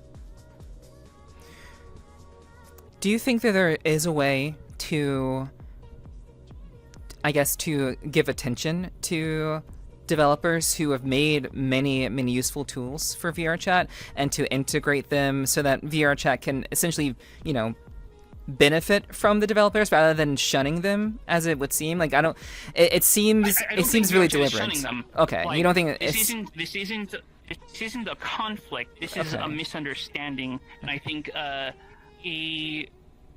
VRChat's priorities and execution not really lining up with how I think they should be. No one here is trying to do something bad or trying to it's not a negative thing. Selfishly, the problem is that they are the beneficiary of work, and they have sort of lost sight of sort of the social contract of that work. They say, oh, the community will do it. But then a lot of the community that has to keep up with that stuff grows increasingly more frustrated. And the backdrop of this is that the things that they did out of love, now they see others doing out of desire for money. And love can only last so long in the face of missing out on money. And this change in disposition is something that VRChat has introduced without, I think, fully understanding the implications of it, or without feeling like they have the ability to make that right, because there are many people who do understand this there, but not every one of them is able to, in a decision-making capacity, act on that. because like companies are hard to run. Like they're big and they have like investors to feed, roll eyes. But that is like the thing. It's like a company is about sustaining itself and growing and like satisfying its investors once it takes VC money. And like the hard thing about a business is that like you have to combine your idealism of the thing you actually want to build and being able to fund it. And then once you have funding, you have to combine it between satisfying the people who gave you money and your ideals. And yeah, the VRChat has no choice but to keep themselves running tightly, focused on money, and in some ways I think that narrows their field of view. Whether or not they miss out on stuff that would make them money or get them more attention or maybe even attract more creators, like they necessarily have to focus very hard, for better and for worse. And honestly, like what you're saying makes a lot of sense, and like I see what you mean. Like I want to clarify like my statement from before. Like I don't think that this is like a dev issue. I don't think that the devs are working against, you know, the people who are making like all these cool assets and prefabs. I don't think they're actively like antagonistic towards like developer community. I think it's the decisions that are coming from up top that they can't influence, and the need to run the business, like you said, to like fulfill investor quotas and, you know, make sure they're actually making the money to essentially keep running and functioning as a company. So I get that. I totally understand that. And like I worked in a business that had like that same tightening of focus, and I'm like, I want to see this change. We should do it like this, and they're like, no, we have to do it like this. We have to sacrifice our previous mindsets to include this and that and the other thing because it will make us more money, it'll give us more attention, blah blah blah. Like I've actually worked in a startup that had that kind of mindset, so I get that 100%, and it's really a shame when you like really think about it from that perspective, that that's just kind of where it has to be. But it's disheartening when like you have so much love for a platform, and that's kind of where things ultimately are taking a turn. So do you think that there is any sort of like, do you think there's a solution for this? Do you think there's a way for that VRChat will come out of this? Do you think it'll be around in 5 years? I think they will be around in 5 years. I don't know if we'll recognize them or not, but I do think there's a solution. So it can be disheartening when your words don't feel heard. But I think that the thing that speaks louder than words is deeds. And if the words don't have the leverage to change course, I think actions can. And so, like, this is one of the reasons that I'm involved in Basis. It's not out of any amount of animosity or dislike towards VRChat. It's out of the belief that everyone can do better. And there's so much about VR that we haven't explored, that we haven't like experimented with, that we haven't done better. And there's so many things that we feel really afraid that maybe it'll disappear someday. And I think if we can move forward with confidence and build stuff like that will give the people creating this stuff some agency and confidence that tomorrow will be like better, and that they won't lose the work that they've invested. Then they can truly like free their creative visions and realize like the entirety of what they want to do, especially if it saves them the work of doing all of the groundwork that is really hard to duplicate. And so, like, I'm referring to Basis, which is the open source toolkit for building like VR experiences, like multiplayer, like a baseline for multiplayer like games in VR. Because this sort of goes into the whole art side of VR, not just the social stuff, where it is so hard to build for VR, and like VRChat has done a tremendous amount of work in making it more accessible, to the point where the best place to see all these cool, amazing worlds is VRChat. But you have, like, if someone wants to sell their world and say, you can't join unless I'm selling this to you because I spent 2 years making it work really well, like, they don't have a great answer for that. If they say, oh, there's this one bug which if you fix that would make this run perfectly, and then VRChat is like, well, that's hard and it's not on our roadmap, right? like there's a lot of things where these people who are deeply intertwined with VR and social VR, or with VR and creating amazing experiences, they can't move forward. They can't be confident that what they're doing is worth it. And I want to preserve that passion and let them explore. And you know, the people who make stuff will go to the thing that is most available and most I guess considerate of their needs, and that can change over time. And everyone who's building this space can teach each other and learn from each other. So to me, like, Basis like is not just about making this thing that superficially looks like VRChat. It's about making VRChat and every other thing in VR better, because they can have like a springboard to do something different and to show other people and to teach other people, and a place for artists who don't want to make that like technical stuff work to just make their art and to fund it and to say go to Steam or go to Meta and have their own agency to deal with this stuff. You know, have the challenges that they tackle be the ones they're passionate about, not the ones where they're struggling against the limitations of a platform that has those limitations for a good reason, but which don't apply to you.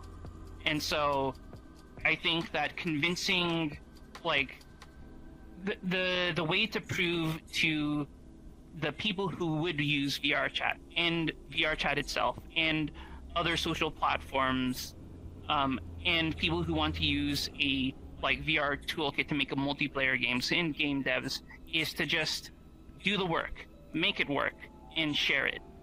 And I think the rising tide lifts all boats. And to me, like, building for other people and building this infrastructure, like, is super important. And you know, superficially, some people say, "Oh, but you're trying to tear like VRChat down." Like, and this is absolutely not the case. There's so much people who casually observe don't know about how much VRChat does in terms of social infrastructure. There's a lot of moderation that goes on. There's a lot of deep thinking about, you know, how people, like, despite me saying the onboarding like sucks, like, they think about that much more deeply than I think anyone else does. There's all of these layers of, like, actually how do you grow VR that VRChat does think about that no one else has to. And that is way too daunting for any one like project to tackle. And so to me, at least building the technical foundations and freeing the artists and giving agency to the people who want to build for VR to do so, and to give those people who create tools an avenue to have an impact that lasts forever, not just until it breaks, is how you eventually speak to everyone in VR and say, like, hey, like, let's move forward and like make progress in VR, not lose it the next time an engine upgrade wipes content, or you know, the next time some engineer at a company 3 layers down like changes something that breaks something 10 layers down further. So yeah, when words don't work, like, action and deeds, I think, speak louder. Yeah, and I think you're absolutely right about that. Like, it was because of VRChat's actions towards, you know, when they added EAC, they soon after, like, you know, put out a bunch of other updates to compensate for what had been lost, you know, to assuage the mod community at that time, which is something I talked about with, like, very, very early on. So I'm familiar with that too. Like, and you're right, it's showing the people like what that they actually mean business, and that they actually will be moving towards a future that does involve like the consideration of, you know, developers and, you know, and the social aspect of VRChat alike. So, like, yeah, I definitely see what you mean there.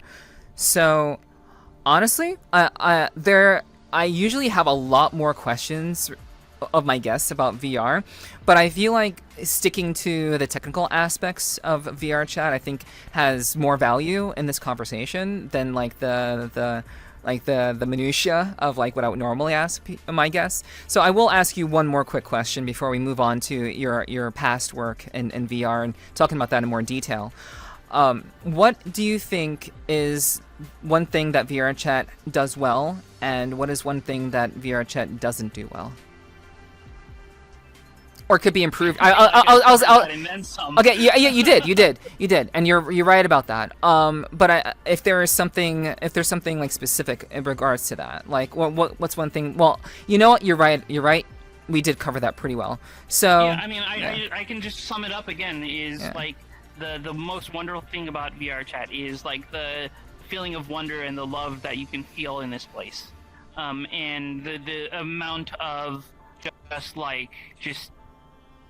the it like turns your imagination into something tangible, and really making that like the centerpiece is of their strategy to me is something that I think is really obvious, and yeah, and like the flip side is the thing I think they do a little bit poorly is they like over focus on the superficial, like what people are doing, like people are hanging out, and like it's how to put it. I'm starting to lose the thread here. I feel like they have introduced a lot of work to the platform by people who are a little less in love with VR, but more competent at executing on certain features. And that gives me some worry because they do need those people to do the things that will make VRChat sustainable. But I do feel like there has been a little bit less love in VRChat, like of late. And it's not that the people that I know love it any less. It's that I talk to I talk to world creators and I talk to our avatar creators, and they feel worn down and beat down. And I talk to tool creators and they feel like used up, and that gives me a lot of pause. I am very concerned about like the people who are making this so enjoyable to stay in. Like in 5 years, is VRChat still going to be around? Yes. Will it be as interesting as it is now? God, I hope so, but I feel less certain about that. Okay.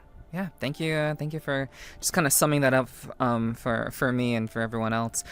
Okay, so I think we can get into the nitty gritty of like what you do and your passions and what you've accomplished over the course of your entire career.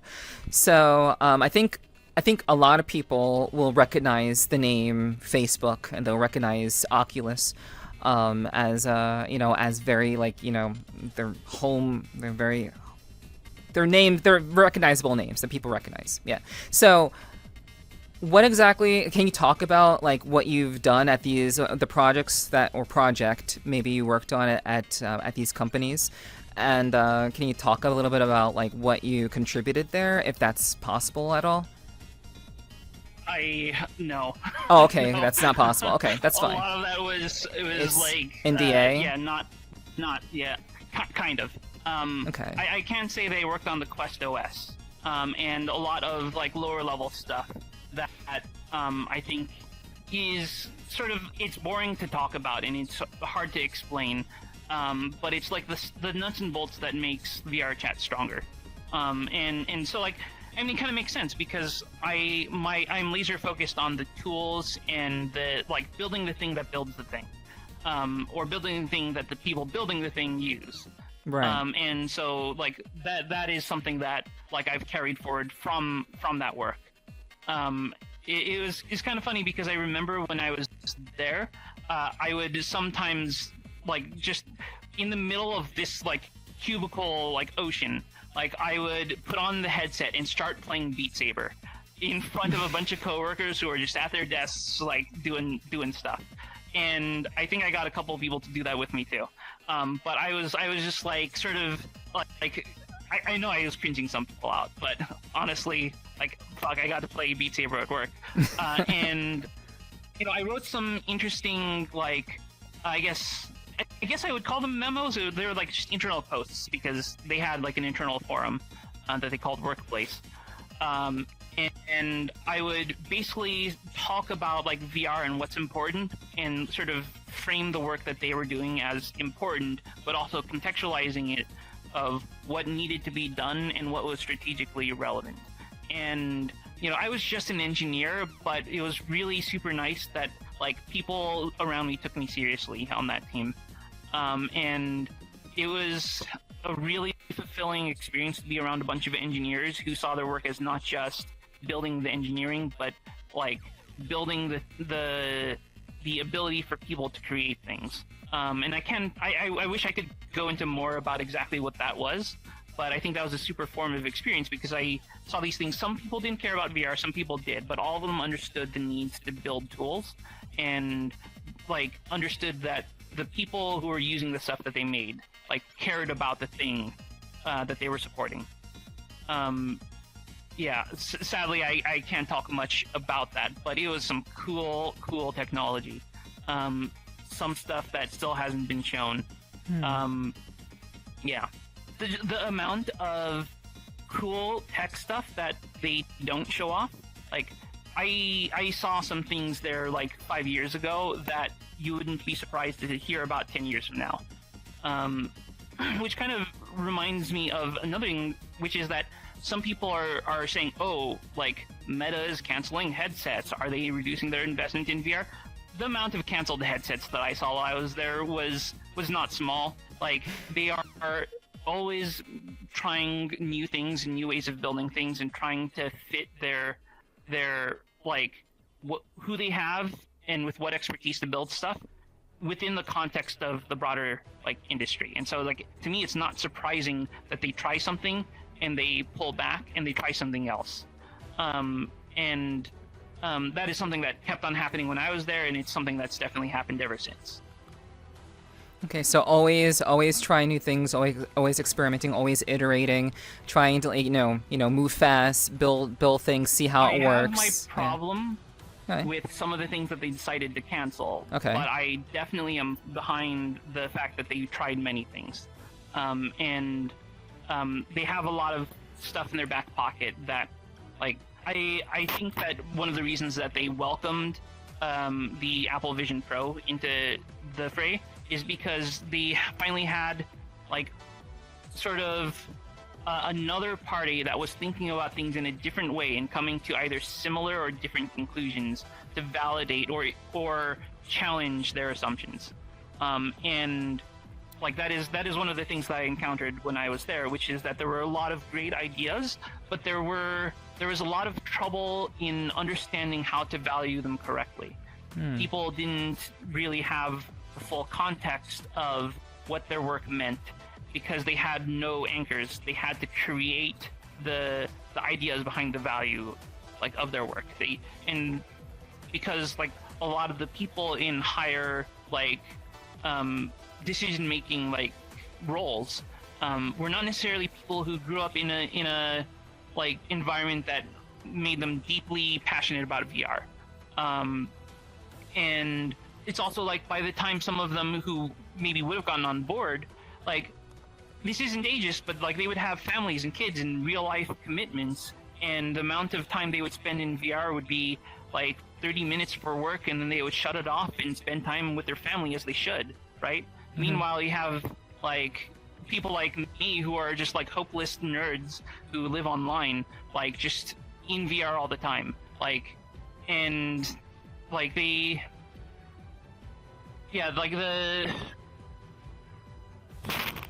sorry, I'm just a little bit lost in the sauce here, like because it ties with some stuff I can and can't say. Right. It was very frustrating because there was a lot of people who wanted to do the right thing, and there were some people who didn't understand it, it's very complicated because I believe that Meta is really good for VR, and sometimes I think I could do that better, and like talk is cheap, and so I have to actually do things to really prove that. And one of the reasons that I left was I recognized that I couldn't make things better there. Not because they weren't working on some good things and some bad things, but just like I wasn't in a position where people would listen to me. And I decided also it's a lot simpler to just have a very direct relationship with the people who love VR. And that means making a VR game and hearing, oh my god, I fucking loved your game. Like I met someone actually in Tokyo like a couple weeks ago who I just casually mentioned, oh yeah, I worked on like BONELAB, and their eyes went wide and was like, oh my god, I love that. I spent so much time in there with my friends because there's a multiplayer mod, and they were like, they changed. They gushed about how it made them feel, how much they enjoyed it. Boy, that is a lot more rewarding than telling someone, hey, I work on a system, like nodding and like, okay, cool. But like the relationship of a game dev to gamers, to me, is a lot more pure than the relationship of an app developer to an app's users. And I think that is very, very fulfilling to make a decision and think about, will someone enjoy this? How will this make them feel? Because as a programmer, let me like turn on a little bit of art brain, like, and just imagine the sights and feelings and emotions in the context of these systems, which is very challenging, but also very filling when you do it right. Yeah. I can see like the average person would be more impressed with something that they can understand like, at a very kind of basic level, rather than something that's kind of like a very high level, very technically inclined. They're not going to be able to appreciate it on the level that would be actually like showing gratitude for the work that you did, which I can understand that. Like, I think that makes a lot of sense, and especially if you tell them. Go ahead. If you tell them I made this extremely complicated, very portable, high-performance application run loop, and you tell I pull lever and door move, like the second one is the thing that's cool to them that right. They can see and say, wow, awesome. Like, and both are complicated in their own ways, but it's like the thing that you like put in front of them, like, is the thing that really they value. Right. Yeah, and that goes for most people. Like, you have to simplify things for people for them to actually kind of see the value in it. You make things too detailed or too large scale, they'll lose track. They won't even like acknowledge it to the degree that you'd like them to. So you also worked for well, you were I don't know how to really word this, but you were involved with SLZ. SLZ, is that like? And that's what I'm referring to. Oh, that's okay. With the whole having a closer relationship to people, like that is the game dev experience I'm talking about. So what is SLZ? Stress Level Zero is a company that focuses on VR games, and the one they are most known for is BONEWORKS. But basically, from the start of VR, they have been in it. And it was co-founded by Brandon Latch and Alex Null. Alex did some cool like music-related stuff beforehand, and has done a lot of really cool stuff. And then Brandon was like a well-known like YouTuber, like Freddie W and like Node and other like channels. And basically, they saw VR and they were like, "This is it." And they have been working very passionately and for very long on a vision of VR that is, I think, very unlike others' visions in VR. Like, where in VRChat, like, the player is, like, sacred. Like, I touch someone and, like, it doesn't move because my controllers matter, right? But in BONEWORKS and BONELAB, like, the connection of you to the world is very important. The way that the world impacts you and you impact it is very physically based. And so it's a lot more immersive in certain ways that VRChat doesn't, like, he's not strong at. And it's also one that is significantly more intense comfort-wise for some people, which is why it can be very divisive.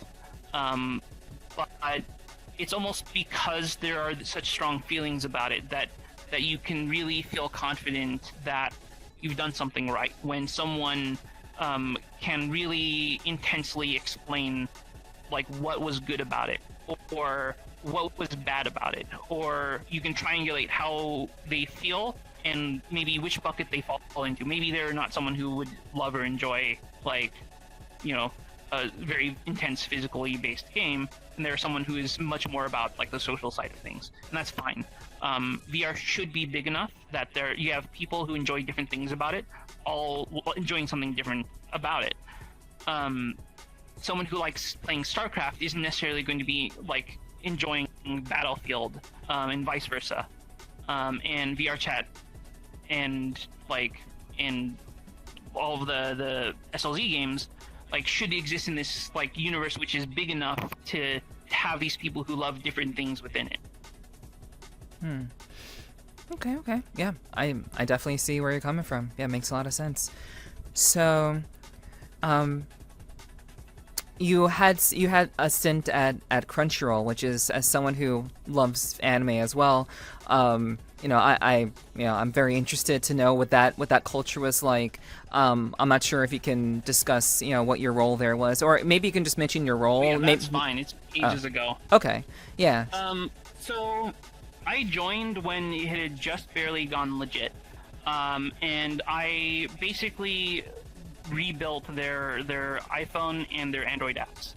And I'm actually pretty proud of that because I heard like 7 or 8 years after the fact from like someone who had been an engineer there, and we just had a chance encounter. He said like, "Oh, you're like my name," like, and they recognized my code because it had been so stable and lasted for so long that like just like more than half a decade after the fact, they recognized it as like, "Oh wow, like you're him." So I'm like super proud of that because I like when I was there, it was a very small app, but it was having like 3,000 crashes like a day, and by the time I was like done with that part of the code, it went down to 30 per day. So literally 100x times better, more stable, able to load and play video with like fewer problems. The other thing I'm proud of there is that I was given a chance to really express my love for anime while I was there, because I had access to the guy who licensed the series. And one thing that I'll never forget is that I was visiting him in Japan one time, and he was just talking about the stuff that he was licensing, and he said, Funimation picked up like Attack on Titan, so we're going to give up on that. And I'm like, no, whatever you do, please, for the love of God, license it. I don't care what deal you have to make, sell your soul, like license Attack on Titan. And he's like, oh, all right. And so I'm actually proud of that because, like, as you know, that's a pretty good like, series to have like under their belt. It was one of their biggest, and like they were ready to just back off and say, all right, like Funimation, you can have it. And because they let someone like me, like who had passion for this stuff, like talk, and be listened to and have influence, they were able to do something better than they were initially planning to do. Because it's like, oh, like it's that good? Okay, let's do a deal. Yeah, that's awesome. That's awesome. Like I spent many years watching anime through Crunchyroll, so that's really impressive. I also used the app, the mobile app, years and years ago. So that's also really cool to hear that like you had a hand in that, like significantly. So yeah, awesome. You also were involved with Reddit, which is a website I'm not very familiar with. I have used Reddit before, but I have not used it on the level of many other people who've like made like their whole like they just check it every day type deal. I'm not like that. So what was your role there, and can you tell us a little bit about that and how that was? So I was an engineer there, and when I started there, it was a very haphazardly run place, and they were undergoing a lot of change. They were completely upending how the organization worked, and then Gamergate happened. And then they still had to like have this whole upheaval of changing how the company functioned, how they were building things. And this was when they had like an ancient iOS app that no one really knew about, and then they were trying to make like as a test bed for future app stuff an AMA app, and there were a lot of struggles with that. And then that shipped, and then the next objective was that like, hey, how do we make a proper Reddit app that people actually will use and care about? And so I was on the very small team that worked on that. And so like the design of the app that you see on the website and in the app nowadays was one that I originally implemented. However, because of other stuff that went down, they basically deleted that version of the app and restarted development with a new team. And there's a lot of pain and suffering that happened because, as we all know, like under Ellen Pao, the company completely changed, and I think in most ways for the better.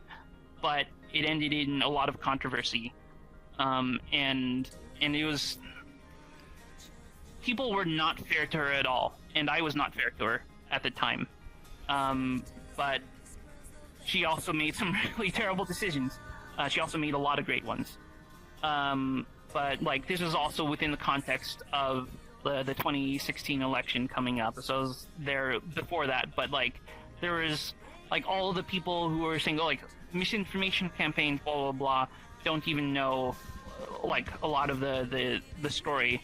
Like there were definitely coordinated efforts that we saw and were fighting against that I don't think people talk about. It was this chaotic as hell time. Like, oh my god, what a year! Like Gamergate, like application stuff, upheavals with Ellen, you know, the entire organization changing, the like just it was such an insane year. That was the year that I think everything changed for Reddit, and it became from this hobbyist thing that got a lot of people interested to this like mega business that was really going to change the world in ways good and bad. And I say good because a lot of people don't realize that like the whole reason revenge porn became like illegal is because of heavy lobbying by Reddit. And it was actually by someone who heavily lobbied for this at Twitter and was pushed out. And then they lobbied for it again at Reddit and got consensus. And then, you know, you had Twitter and Facebook and a lot of others come on board. But like it was such a... it's just a fever dream. Yeah. Yeah. It was kind of fun that like there was like art on the walls at the Reddit office, some of which was really cool. And one of the funny things I remember is that someone snuck a dick onto one of them, and it wasn't discovered. So one day we noticed like the wall was covered, and we're like, what went on there? And because I was playing around with my new camera, I had taken pictures, and so I checked and I'm like, I see. Yeah, it was such weird times, honestly. Grumpy Cat visited the office, and I got to see Grumpy Cat and like pet Grumpy Cat, and just like wow, I saw internet memes in the flesh. That is pretty wild. Like that's like meeting the president in some cases, you know. It's kind of wild, or meeting any sort of like high-ranking government official. It's very, very rare, and that's interesting. Obviously, I'm not putting a meme character on the same pedestal as that, but in terms of the likelihood of meeting them in person is what I'm largely saying. But that's really interesting. That's very cool. How long were you at Reddit for?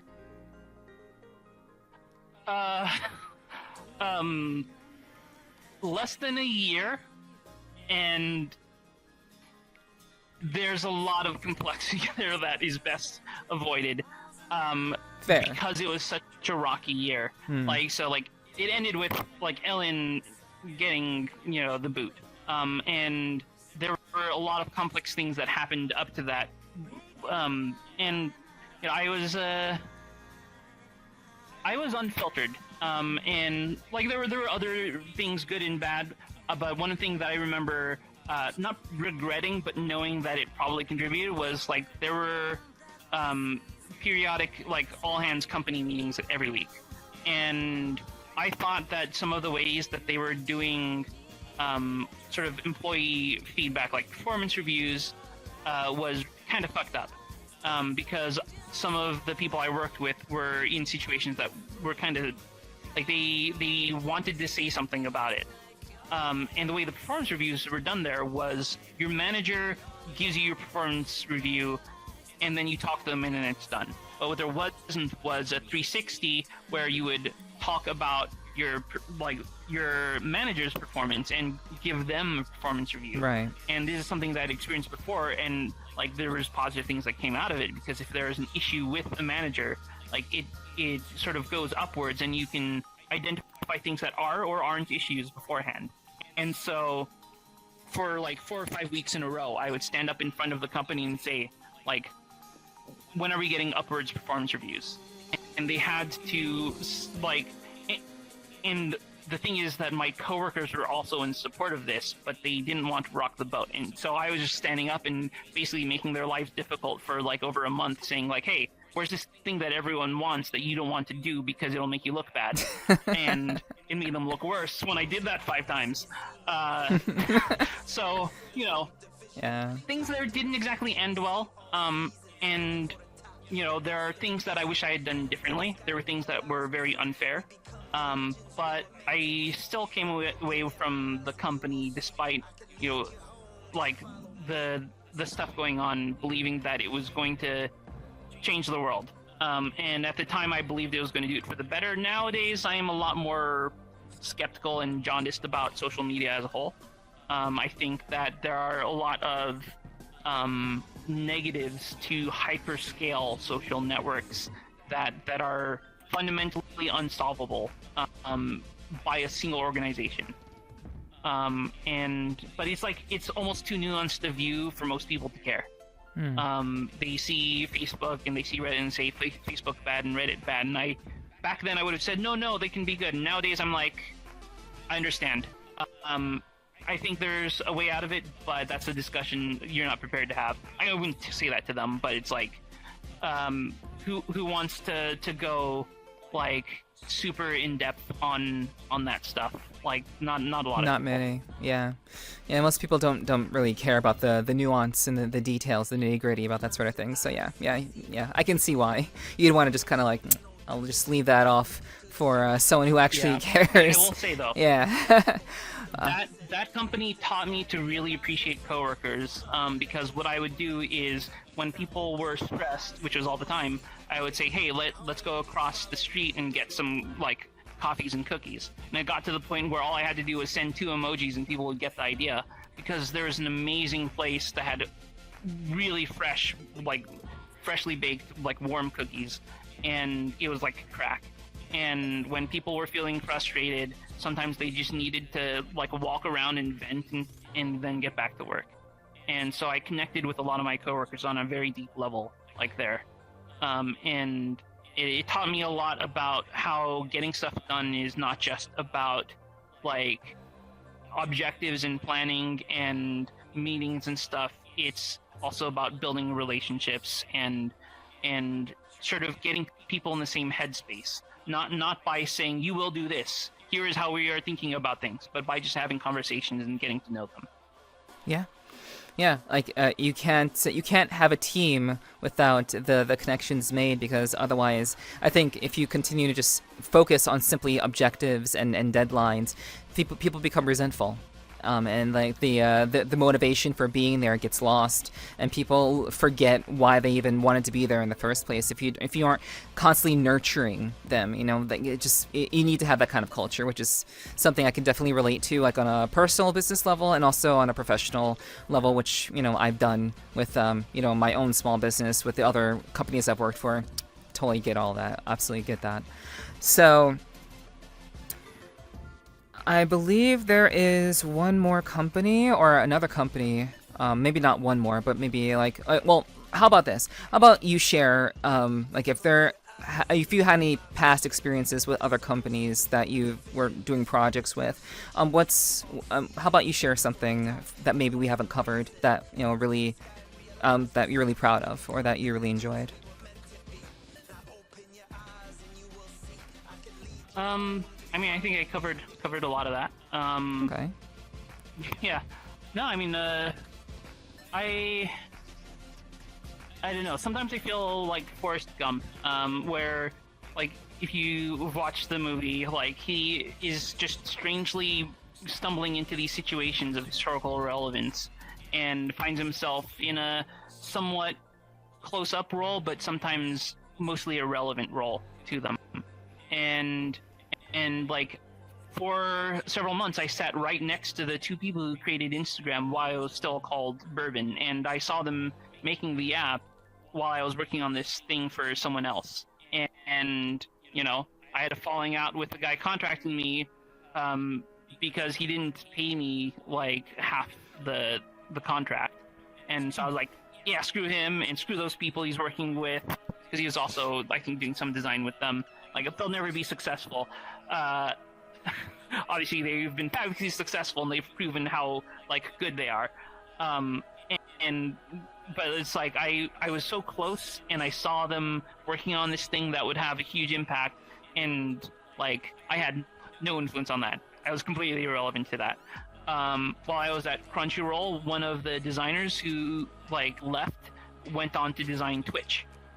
Yeah, like, really, really, like, amazing dude. Just an incredible eye for design. Underutilized at Crunchyroll, designed Twitch. Yeah, and just like the little bits and pieces of what I did see, like, and Reddit was the biggest one, I think. Not all, a lot of which I like can only really be super vague about. It's like just seeing things that shape the future that we live in. It taught me a lot about how stuff is actually built, who's building them, and like there's so much fiction always revolving around like how these big things that were built were actually made. And some people are trying to tell a story about heroes, and some people are telling a story about villains, and it's all self-serving to some narrative. Like, reality is actually significantly more messy about it. You have a lot of people with great intentions who do amazing things, and you have some people with terrible intentions who accidentally create a lot of really great stuff. And you often don't really know which is which until later. Mm-hmm. Yeah, like it's, you know, in hindsight, it doesn't seem like, oh, you know, this could be whatever, or not. You probably won't even think about it, and you see it being built, and then you see it like years later, like evolve into something like impressive, and it's just like, oh wow, like, and it seems like you've just had multiple instances of that happening to you, and just kind of being at these companies at those very important times where I guess, you know, social media and the internet was kind of evolving into like a, you know, I believe like, what was it, like Web 2.0 was like a huge thing like around that period of time, like early, like mid 2010s type deals. So like, you know, there was a lot happening in the internet during that period of time, a lot of like new things like coming to light, and that's, you know, a lot of that is really, really fascinating. And I'm sure that has had a major impact in how you view the work that you do now. Like how, like in terms of like that span of time, like like, I'm sure there's definitely appreciation for your experiences there and like and the various opportunities that you've had throughout your life. Like, what would you say would be like the most important thing for, like, because like obviously I wouldn't say that, well, let me ask a different way. Did you choose those jobs? Were you there because you wanted to be there, or were you there because it was just a stepping stone for your goal to ultimately get to VR and be working in VR as you wanted? I mean, why not both? I went to places that I thought, damn, I use that site, or damn, I use that stuff. That's pretty cool. Kind of want to see if I can like hack it there. Like, and I would interview and I'd make it, and I'm like, cool, I guess I am good enough. And you know, I would work my ass off to try and prove that. Yeah, my biggest regret, honestly, though, is that for the longest time I attached myself to those companies, believing that I would be strategically important because I saw things how they were and I could help make them execute better and achieve what I thought they should do. And what I didn't understand was that I could execute really well on the things that mattered, but when it came to actually speaking up and saying, hey, I really think this is the direction we should go, and it's super important for these reasons. I didn't have the kind of leverage that would get them to listen to me. And so, although I feel like I contributed to some of these places for better or for worse, I made them work better at an engineering level. I didn't know how to put myself in the room where it happened, so to speak, into the conversations where the stuff that would really have leverage to change people would actually, like, how that would actually get decided. And the one exception that I can think of was fighting for 4 hours to prevent subreddits from being removed from Reddit. Which sounds really dumb, because who would ever remove subreddits from Reddit? And the answer to that is Reddit was going to. And it was through a meeting that essentially became sort of a referendum between a lot of people at the company, and only 2 or 3 people speaking up saying, I don't think this is a good idea, and most people staying silent. And basically, I was just like, no, this is the dumbest idea ever. Like, I understand you want to simplify things, but if there's one thing that you want someone joining reddit.com to sort of get on board with and learn about, it is a subreddit. And this became such like a like disaster of a meeting. And by the end of it, like, everyone was in agreement. Whereas at the beginning, everyone but like me and 2 other people were silent, and the other 2 people were very cautious, and I was the only one who said, like, this is a dumb idea, we need to not do this, this will be disastrous. And the proponent of it, who sort of forced the meeting, was an executive of Reddit.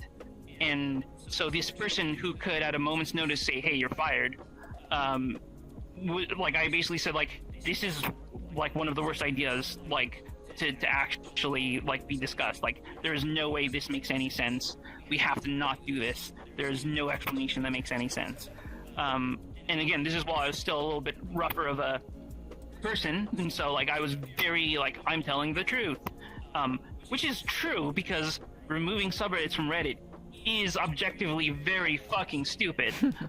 Yeah. But you don't necessarily tell like an executive of a company, hey, this idea that you're bringing like these 20 people in front of you, I'm going to tell you in front of all of them that you're like a moron. Like, yeah. That's stupid. I was stupid. I wasn't wrong, but I was so stupid. And that is like the one time I feel like I was actually able to like shift course. But like it took so much emotional energy to do that. Like, I don't know how I had the balls to do that. I'm proud of it. But I never want to do that again. Yeah, I and people won't believe me. And because who's going to come out like 10 years after that and say, yes, I can confirm that this meeting happened and it was very dumb? Like, everyone wants to leave that behind, but like, this really fucking happened. Mm-hmm. Yeah, I mean, like, honestly, like, as someone who has always been someone who is aimed for the truth, you have no reason to embellish or to, like, you know, say, like, make up something that completely didn't happen. So I believe you, and I'm sure others will do. You know, whether they're hearing it for the first time or maybe they're hearing this later on and like watching this episode. You know, who knows? Will tune in on with this particular episode. But yeah, I definitely want to talk more about like all the things, all the experiences that you've had and the jobs that you've held and the projects that you've worked on. Everything is kind of, I would imagine, has been a learning experience for you in terms of, you know, shaping yourself into the person you are today, giving you the confidence to pursue, you know, just independent work and independent projects and ambitions when it comes to VR and game dev. I want to talk to you more about what you're doing now and how those past experiences perhaps have helped you to give you the foundation that you needed on whatever level to do what you're doing now. So can we start there with like how has your experiences with those companies, allowed you to aim for what you're doing now and focus on what you're trying to do now in VR game development? So I'm working on a game with two friends, and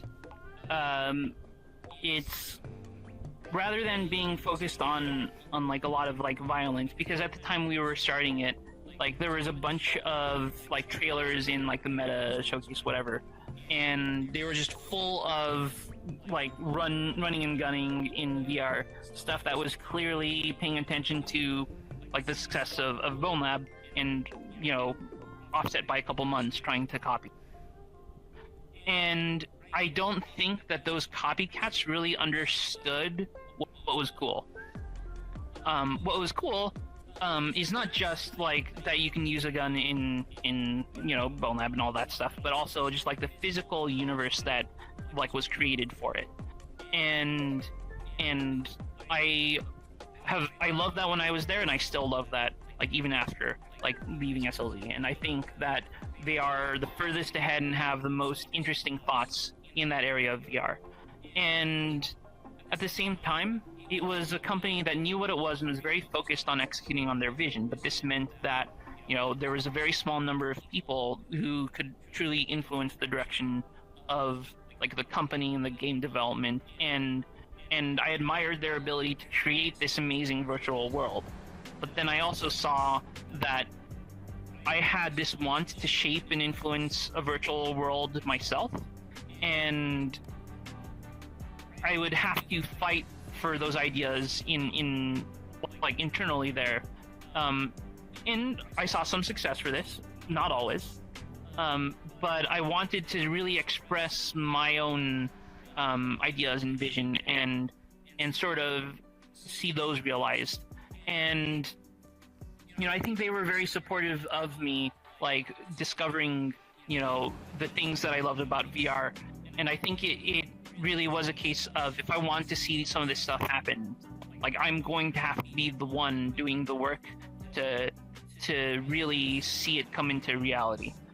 And I also had like the two friends who I wanted to work like with this on, and I wanted them to get hired by SLZ, but SLZ is very focused organization. They are in extremely good shape as a company, but a lot of that is because they have known when not to grow. And so at the same time as say VRChat was hiring 100 something people, they hired like 2, me being one of them.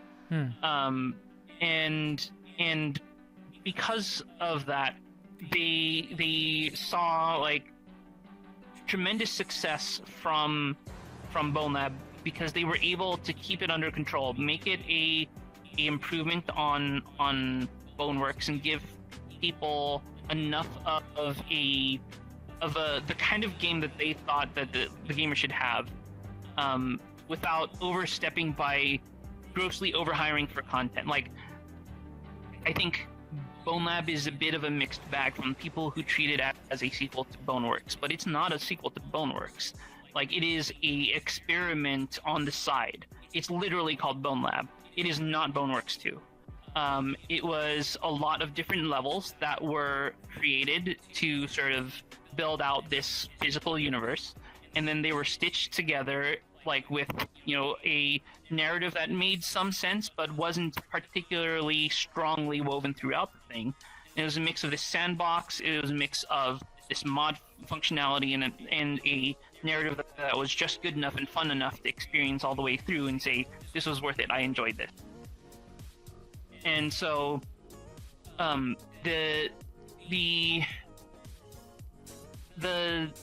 game that they produced was it couldn't have existed in any other way. I've kind of lost track of the original question. Sorry, because I was caught up in reminiscing. But like, yeah, that's a game that like I think is misunderstood. It's appreciated by a lot of the people that it was aimed at, and and then it's ignored or even derided by some people who don't understand what it actually was. But it was actually a tremendously successful game. And I admire like Brandon and Alex so much for being able to produce it. Like, despite the chaos, despite some of the haphazard nature of bits of it, like, it wouldn't have existed without that chaos and without the creative energy that congealed at that given place and time. Okay. Yeah, thank you. The question? The question was, how has your experiences from your past jobs kind of empowered you to feel inclined to build what you're building right now in terms of VR game development? Right. Okay. Yeah. I have more to say then. Okay.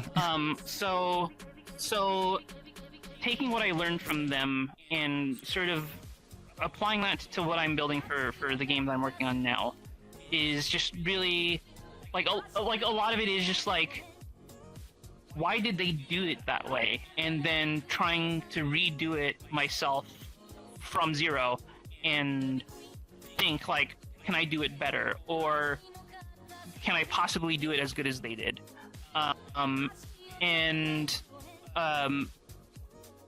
Yeah, I mean, it's like the way they think about VR is an inspiration to me, and I don't want to be this jerk that copies what they do. But at the same time, what I want to do is make something unique and different that like learns from them and improves upon the parts that I think can be improved. And this ties into this other work that I like do with Basis, in that I want all of VR to be able to progress. I want them to call back earlier in the conversation. Like, the things that we built yesterday, we need to proceed with confidence that they'll exist tomorrow. That's like the only way progress can be made. Because if you build this big tower and it topples one day, you're back where you started. You have to build up for everybody. And building these individual things can lead the way for other people to learn and follow. So like, I'm not saying people shouldn't like have their own independent things and say like, no, this is mine, I'm making it cool and it's unique and special. That is good. But the like VR is at a lull in activity. It feels like a low point. Like, the most interesting headsets for the past 5 years are only like 3 of them, and they're only released by Steam VR and Meta based headsets. So like damn, I am losing my train of thought again. Yeah. So the improvement of the field needs to be something sustainable and reusable, and it's because it's so hard that we lose so much every time we have to reinvent it. It's really easy to make a traditional game because a lot of these problems have been solved so many times. You have best-in-class stuff on the asset stores, or it's literally just natively possible in Unity or Unreal. It makes no sense right now for someone to make their own engine, if they have this really ambitious goal of making the best VR ever. It might make some sense to do some of that, to learn about it deeper. I'm not saying those people are wasting effort. A lot of it is the journey of learning and being able to spread that learning. But the thing is, you have a lot of people who are just enough of an artist or just enough of a programmer to make these cool indie games. And the indie games are the only things that people actually care about nowadays, because all these AAA studios are turning into quadruple A studios and dying because they think they can remake GTA 5 and failing, or not succeeding enough that their $400 million investment makes up even a fraction of that money back. And they're all just gambling all of their entire set of thousands of people who get paid by them on this folly. And so what I care about is what is the indie developer who thinks, wouldn't it be really cool if, and then they say some stuff about VR. Those people, their inspiration fucking dies once they see VR and it's oh my god, this is so hard. And a lot of VR dies with that if they don't see this tool and say, hey, actually maybe this is possible. And so like that's like the other component of what I'm working on. So there is I want to make a game. I want to see my creative vision and some of the tech that I think I can build like blossom. The other part of it is there is this insane lack of stamina in VR because VR is so draining and so hard and so difficult that like it takes someone who is like horribly imbalanced to actually work on VR. And no offense to the people working on VR because I'm one of them, but it's like how many people are you going to see who are incredible at tech, incredible at art, and not already earning way too much money to give a shit about making a game? Like, like you're going to, just by playing the numbers, screw over VR if you don't have all the infrastructure in place to maybe push the people who are like enough of an artist to really care, or who are like lopsided in tech and want to see something specific but not do everything. Like, you have to be the wind in their sails, like you have to uplift them, or their inspiration just dies. The flame that burns within them goes out. It doesn't burn brighter, like it just stops. And like the future of VR like is not inevitable. It never has been. People think because they have this model of mobile that VR is necessarily going to take the same course. And there is so much I could talk about there to explore how they're parallel and similar and how they're not. But like, this stuff doesn't come into existence by this feeling of inevitability. It takes people who are in the space, who care, who are spending their lives working on it to actually make it exist. This stuff doesn't happen because someone else does it. It happens because you do it. It's because you're a part of this stuff, like as a consumer, as a creator, as like a entertainer that is putting this in front of people, that it actually happens, that people like create this interest. Like, stuff doesn't just happen. Social change doesn't just happen. It's people who care, putting things forward, changing the dialogue, like getting people to understand and to engage with it, that actually moves the mountains. And so I have to work on this if I want VR to not be a waste of my life. I have to show people the games that I can build. I have to help people build this technology, or the entire like past decade or 2 decades of my life has been for nothing. And I believe it's the right thing. And I am like in this state of insecurity and fear that like VR, if someone with the capability to work on it just dismisses and like, oh, it'll happen anyways, I don't have to engage with it, I am so afraid that it will die. And so I view it as a life goal and a mission to support people who want to build for VR, and to try and find a way for them to succeed, whether it's pushing their content on a platform, or whether it's selling it on a marketplace, or whether it's changing the way they build their art. Like, anything to keep that inspiration and to make like VR a more rich mainstream thing that more people can be passionate about. Like, that's my life's work. Okay. Yeah. That is a very in-depth overview of like your overall, like what you're doing now, what your passion is now, and why you're in VR game dev now. So let me see if I can try to like break down some of the things that you said. I'm not going to repeat the things that you said, but I'm going to try to ask you some questions kind of related to what you talked about.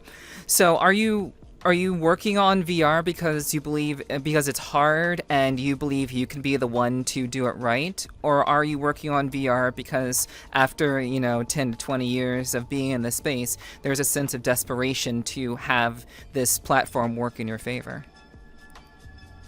Yes, both.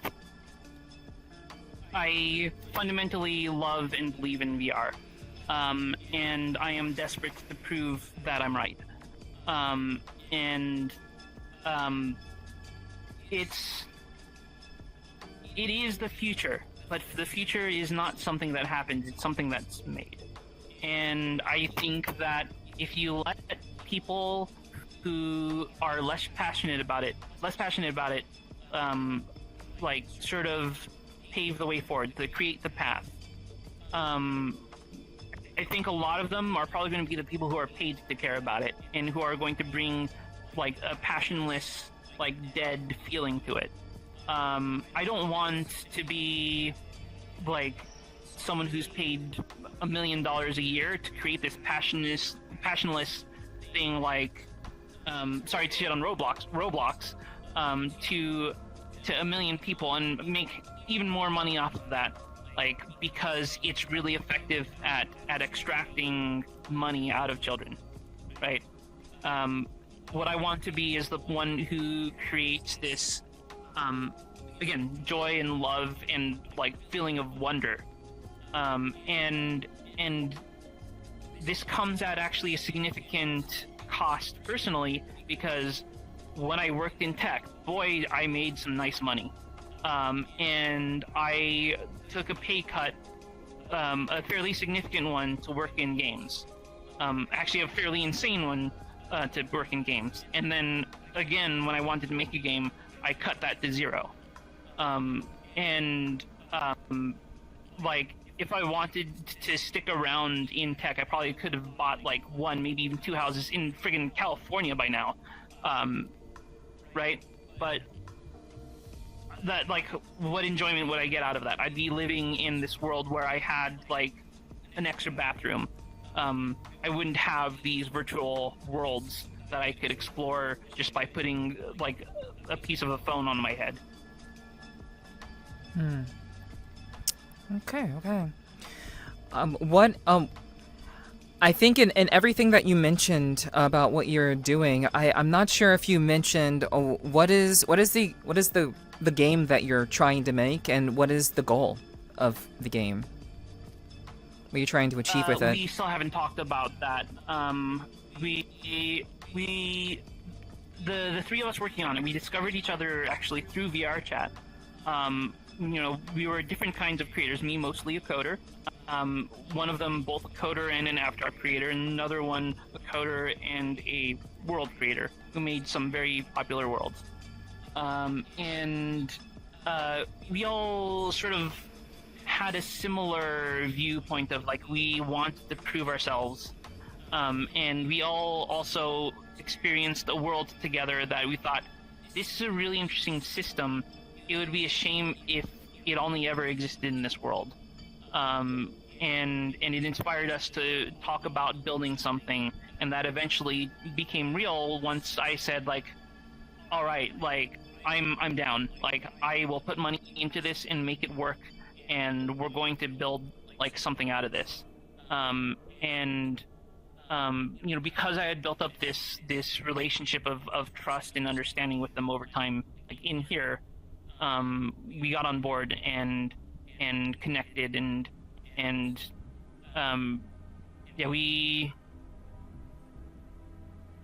shit, I am losing my train of thought so much. Sorry. It's okay. Take your time. You're... I wish there was like just a text box that told me the question that you asked so I could stay on track. My mind is wandering so much. Yeah, so my question was... I need to take a drink of water real quick. Yeah, sure. I'm listening, but... No problem. Okay, so my question was, what is the game that you're trying to work on? Which I believe you said like you haven't really talked with your team about that yet. You're still kind of in like the planning stages of that. And what is the goal of the game? Which I imagine you wouldn't really know the goal if you're not really sure what game you're looking to make. No, we've talked about ourselves. It's that we haven't talked about it outside of the three of us as much. Gotcha. And so, there's some amount of mystery, which is nice to build because we want to surprise people with this cool thing that we're building. But yeah, currently we have an idea for like the overall structure and backdrop of the game, and we know it's going to be very physically oriented and puzzle oriented. We have some really fun and cool systems that we've been building for it. And yeah, every day I'm in awe of the stuff that the other people have been working on, because they do things I could never dream of doing, and I know that I'm bringing stuff to the table that like they can't do. And I'm like they're a blessing and a gift to work with, because I think the three of us together will build a kind of VR game that is informed by all the passion that VRChat has been able to give us, and yet able to do things that are not possible to do within VRChat. And it's a single player game, so it's less about the social experience and more about crafting this world and creating these feelings and emotions from this universe that we want to make. So I know that doesn't say much about exactly what it is, but I personally am excited to be building it. And in time, I think I can convince other people who see it of the same. You'll just have to wait for me to actually, talk about that more. Because, All right. Yeah. Hush, hush, for sure. Okay. Thanks for I appreciate you sharing what you could on that. My next question is: you mentioned that VR has had this ever-present issue of having people who want to build in it, and then they attempt to build in it, they realize how hard it is, and then they stop. So it's like this constant stalling of progress in terms of technicality, hardware, also in software. So, and it's in both sectors that really matter when it comes to building a sustaining platform that's going to live on how consoles have evolved over the years. So how do you intend to combat that with your team, and how do you plan to avoid that same level of burnout with your approach? Well, the thing about that is that I think the three of us are all pretty competent and experienced in VR. So because it's the three of us, I feel like we can overcome that hump of this is so daunting. How do we even get started? We all know how to get started, and we've gone past the getting started point. We have a functional prototype where there's a physical body and tracked head and hands, and you can pick things up. And there is a functional prototype. We've already gotten past that part where we would burn out before we get to that point. And we have ideas on where we want to go next from there. But I know that there's a lot of people who I'll be honest, the three of us are weirdly imbalanced in the best of ways. How many more people are not going to be able to find each other and make a team like that? It's going to be really hard. There's plenty of people I already know who are very, very strong, either technically or artistically, especially artistically, who don't know the first thing about how to build all the code necessary to, I don't know, make a door move, much less a whole game exist in VRChat, who can work with triggers and stuff. And there's all this spectrum of people who will go from, they start from maybe making just an avatar, making just a simple world with some lo-fi music, a mirror, and a couch, right? And they grow over time. And they grow in imbalanced ways that reflect their experiences in the game. And so there are these people who are very, very talented at realizing art in VR and have opinions that, even a lot of game devs who don't understand VR might not have. But then they try and engineer a system and they say, what? I don't know how to do this. And so that is the purpose, not of my game work, but of my my hopes and dreams for Dooley making Basis, and me trying to contribute what I can to building the ideas around it. And so I don't actually engineer a ton with Basis because there's so many more talented people who are involved with it. But what I try and do is help talk about what the values are and how to focus them, because if you just try and create something that looks like VRChat, you end up going down a lot of false paths, because VRChat has a lot of very difficult, very invisible things that they do that have nothing to do with creating a rich virtual world. And a lot of people are very confused on what exactly they think is important about VR. because they don't have two examples. They look at VRChat and say, damn, that's good, but I have one or two issues. But they don't have something to compare it against. They don't know how to think about, what is a player controller like? How should it function? How do you load a level in a game? How do you make a save system?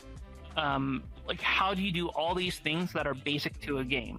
And their default answer is, I use the VRChat prefab because what I'm focused on is making this part of the world. And so the more answers you have for them, the more you can say, have you thought about it this way? Have you thought about this thing that turns you from a world developer to a game developer? How do you create a relationship to this person who buys your game for you and not because it's something to pass an hour of the time in between hanging out, right?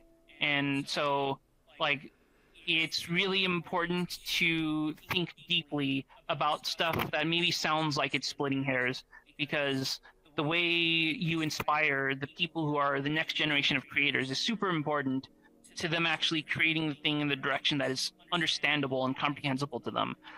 Otherwise, you have these, crypto tech bros or whatever trying to make this endlessly monetized system or whatever, like Horizon Worlds or whatever, or other things which, go heavily into this Web3 metaverse that is not actually something that has love and passion and beauty in it. It's imagine if you had this storefront where you could sell clothes for tokens, and then I'm just there, that shit looks fucking ugly. Right? And instantly that destroys their argument because they're thinking about the thing in the way that they see. And so you need someone who has both context and passion and can explain with examples about this vision of VR that doesn't suck, who isn't trying to get wildly fabulously rich off of it, to just say, hey, you as an artist matter. What your passions are matter, and the things that you can't build right now, we want to help you build it. And that is really hard to find someone who's capable of doing that, because they don't exist. And the only reason it kind of exists now is because we found each other through VRChat, and we discovered through VRChat our passions for a version of VR that we don't see happening yet, and that which we want to make happen for the people who are not necessarily programmers, who are not necessarily infrastructure creators or game engine developers, who's I just want to make a cool game, man. Okay. What are you using as the team's kind of inspiration for the game that you're trying to make in VR? Obviously there have been games made in VR, but many of them are very underplayed or are not, I would say Half-Life Alyx is probably, next to Beat Saber, they're probably the two most played VR games around. I guess aside from VRChat as well, if you consider it a game. But what are you using to guide your team in a direction that, or using that it already exists as a framework, or even as an example of what already exists, and what can you do to create an experience that is ideal to what your vision is for VR? And because again, a lot of people don't really care about VR gaming, so it's what are you using that already exists to make people want to care about your game in VR? I mean, it's not any one thing, it's the sum total of our experiences. And we play Half-Life Alyx and take notes. Obviously, we play BONELAB and BONEWORKS. One of us, was involved in making one of those, so I have some opinions there. We also have a very clear, sober understanding, I think, of VR as an industry, but also have this sort of informed optimism based off of what we see. The dreams that we see in VRChat are, I think, a huge influence, but they're not the only thing. VRChat is horribly underutilized in certain areas because the framework itself, the SDK that VRChat presents you, has so many like walls in it that for some things makes it impossible to make like that thing. And so like a lot of it is just like we take the sum total of our experiences, and we trust our taste to inform us what would be fun, and then we try doing it. I and one of the people working on it had an idea for how to do like gravity in a certain way, and we talked back and forth about different ways to do it, and then we prototyped it, and we put some energy into it, and we made it like real, and we tried it out, and it was fun. And we're like, damn, like we didn't have proof of this, but now we do. So it's like, yeah, I don't know. Like I don't know that it's easy to point to any one thing. It's like, yes, we are referencing this. We are just taking our experiences and our taste and believing that our vision is something that we will get people on board with us to help, like, you know, lead the way for like our game. It's like, we have taste, we have a vision, we're going to prove it to you, and you're going to have fun. That is what we are aiming to prove out. Art. And we're going to have fun doing it, and we're going to make some art. Okay. And are you at all worried about, you know, potential upcoming headsets that may potentially, you know, how console releases can potentially push back development because, you know, they develop for one console and then a new one is announced? Are you at all concerned about, you know, how, you know, I guess VR in its current state potentially evolving, you know, past the level of what your vision is based on the platforms that I imagine you'd be developing the game for? Not even slightly. How many headsets in the past couple of years have inspired you to think this is completely different from every other headset out there? I don't know. My answer personally would be, like, the only thing that mattered is the Quest 3, and it's not because it was, like, stupendously different. It's because it's, like, CPU and GPU were finally good enough that you could, you know, do some things that were hard to do before. Like, it's like the low water mark now being Quest 3 is so much more freeing for a lot of kinds of development, because like the amount of ugliness you had to put up with to support the Quest 1 was intense, and the amount of trade-offs you had to make on the Quest 2 were very significant because of its limited CPU. And now with Quest 3 you have enough GPU, enough RAM, enough CPU that your baseline can look kind of good, and the amount of like cool stuff you can do is also kind of good. And then from that point on, what's important is not significant advancements in hardware. It's not like I don't want a faster CPU. Cool, that would be great. More GPU, awesome. But we're at that baseline now where, you know, it's about the content. It's about the fun and about thinking about the player and how they actually experience this universe that you want to make. And the tech we have now at a hardware level is enough. It can always be better. God knows that Unity sometimes fumbles on some aspect of their engine, and, you know, Meta has some driver bugs or whatever. But like the focus is on content. We need more, like, the thing that has gotten choked out over the past couple of years is not advancements in hardware. It's a better content. And this is another area where I think that Meta has really fallen, because we have these misguided dreams of spending millions of dollars on Asgard's Battlefield, for example. It's not that it is an amazing game. It's that like who's going to spend $100 on that, and like who's going to spend money in large numbers to make that investment worth it? And if that's what they're paying to inspire people to make, they're missing the forest of the trees. Like the people who are going to make this fun, the people who are building that is as like low level as like Gorilla Tag. Gorilla Tag is not like a particularly complicated game, but boy, is it one of the most popular things to do in VR. And a lot of people don't realize that. Like, there's like the game called I Am Cat, which had gorilla tag-like movement. Hear nobody talking about it. They made an insane amount of money on their first month because that was what people wanted to play. And it was just like one Eastern European game developer, if I recall correctly, who made it.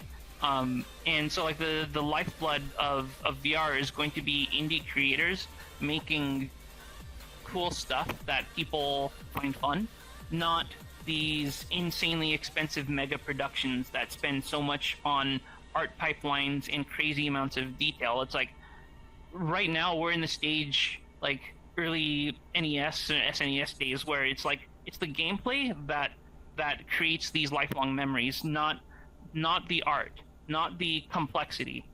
And it's not that those things aren't good, it's that you like unique, fun, memorable game experiences, the sense of wonder, something different, like that's what we should be making, not Mega Game 2, Mega Game 3, franchise Mega Game 5.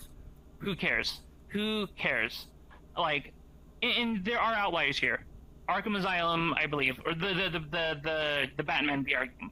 Like, you take a look at how they handled fingers, and they clearly cared.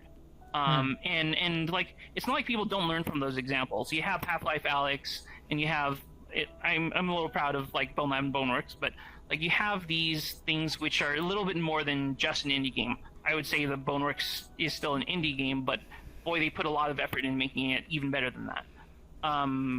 That's just my pride talking. But like there has to be this baseline that people feel is achievable, or why are we even here? Like, if like you can learn from these landmark productions that like no one will ever not say like, oh, Half-Life Alyx marked this point in VR where people could see what was possible. Like, they saw this big world rich with sound and graphics and like interaction, and it inspired people. But at the same time, like, is anyone going to even care like now, or much less in like a year, that Asgard's Wrath 2 spent crazy amounts of money to be on like the Vegas Dome? Did you know that? I bet you didn't. Do you care? I bet you don't. Does anyone care? Probably not.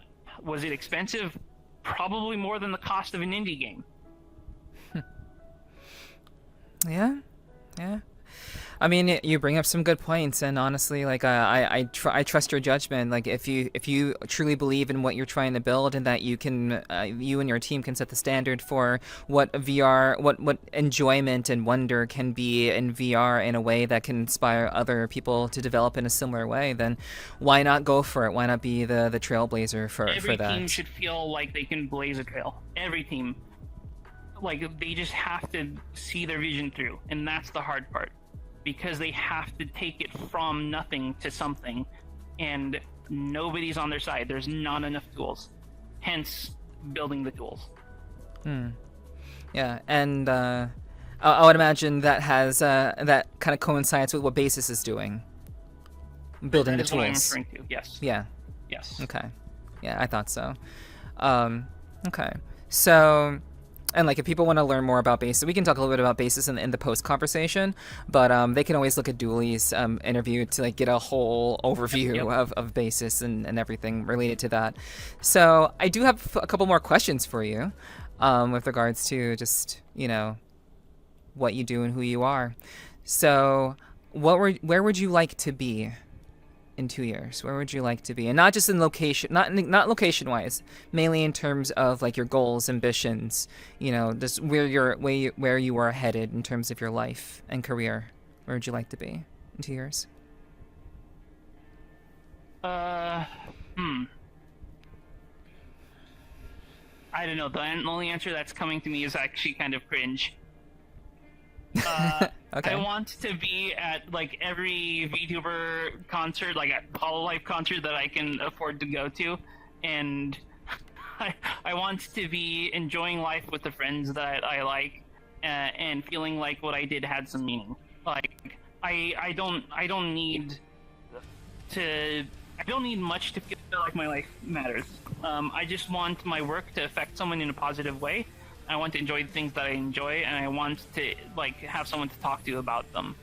I used to think that earning a ton of money would bring me happiness, and then I worked for a company that paid very well, and I was miserable. And money does buy a lot of comfort, and that money has given me the flexibility to decide to take that cut to work on games, and to take that cut again and work on a game without pay, right? And that money bought me a couple of years of a life that I want to live. And so my goal is just to enjoy life, keep building the VR that I want to see, keep funding it and making enough money to fund it, and sharing that happiness with the friends that I found doing it. And I feel like that is a very weird, simple but weird perspective to have, because I grew up very poor and then got money, and now I'm going back into a situation where money is not what I'm trying to get to survive. But it's like you get a lot of people who grow into the hustle because they understand that they have to survive, or you get people who were born into money who are just not calibrated in how much it means to be able to decide to spend a couple of years of your life on something. They don't understand the weight of a minute or an hour or a month or a year. And the people who are somewhere in between often are just stuck working jobs because they know that's how they're going to eventually retire. And so, someone who actually is willing to give a shit and throw a bunch of money, opportunity to make money out the door, to me, I think is actually pretty rare. Because a lot of people would say, oh, I want to be more successful in my career. I have been places I don't need a better career. I've worked hard and sold my soul to mega corporations. I've had enough of that. I just want to do the things that are fun, that I find cool, that make other people's lives better, and that I personally feel fulfilled by. And everything else doesn't matter.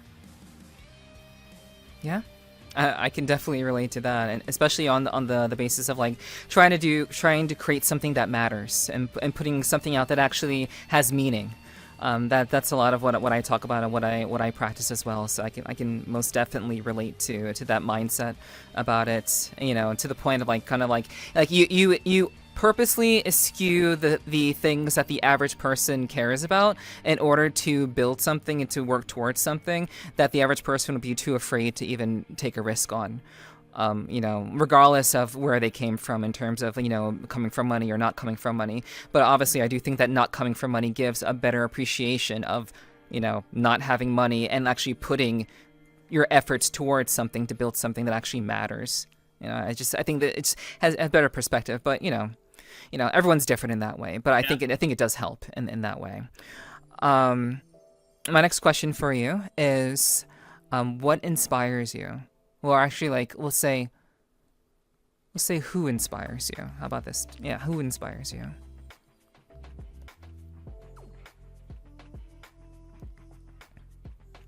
I think what is an easier question than who? I had a feeling. I had a feeling.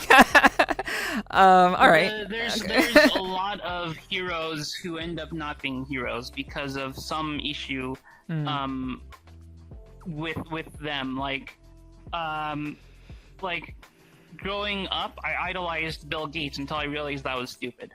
I idolized Steve Jobs until I realized he was a cruel man. Still inspirational, visionary man. Very cruel to people. I think Mark Zuckerberg did something amazing in creating Facebook. I also think he did something terrible in creating Facebook. Yeah. Right? And these people are also in public view with all their flaws exposed. And it would be hypocritical for me to say all these idols must be flawless, because certainly I'm not flawless, and I aspire to be important to other people as well as successful in the way that I define my own success, like having impact. So to me, it's more, what are the things that were done that have an impact on me that I think are important? It's about action, not about identity. Like, how did the world change because of something that was done, and why did they do it? So the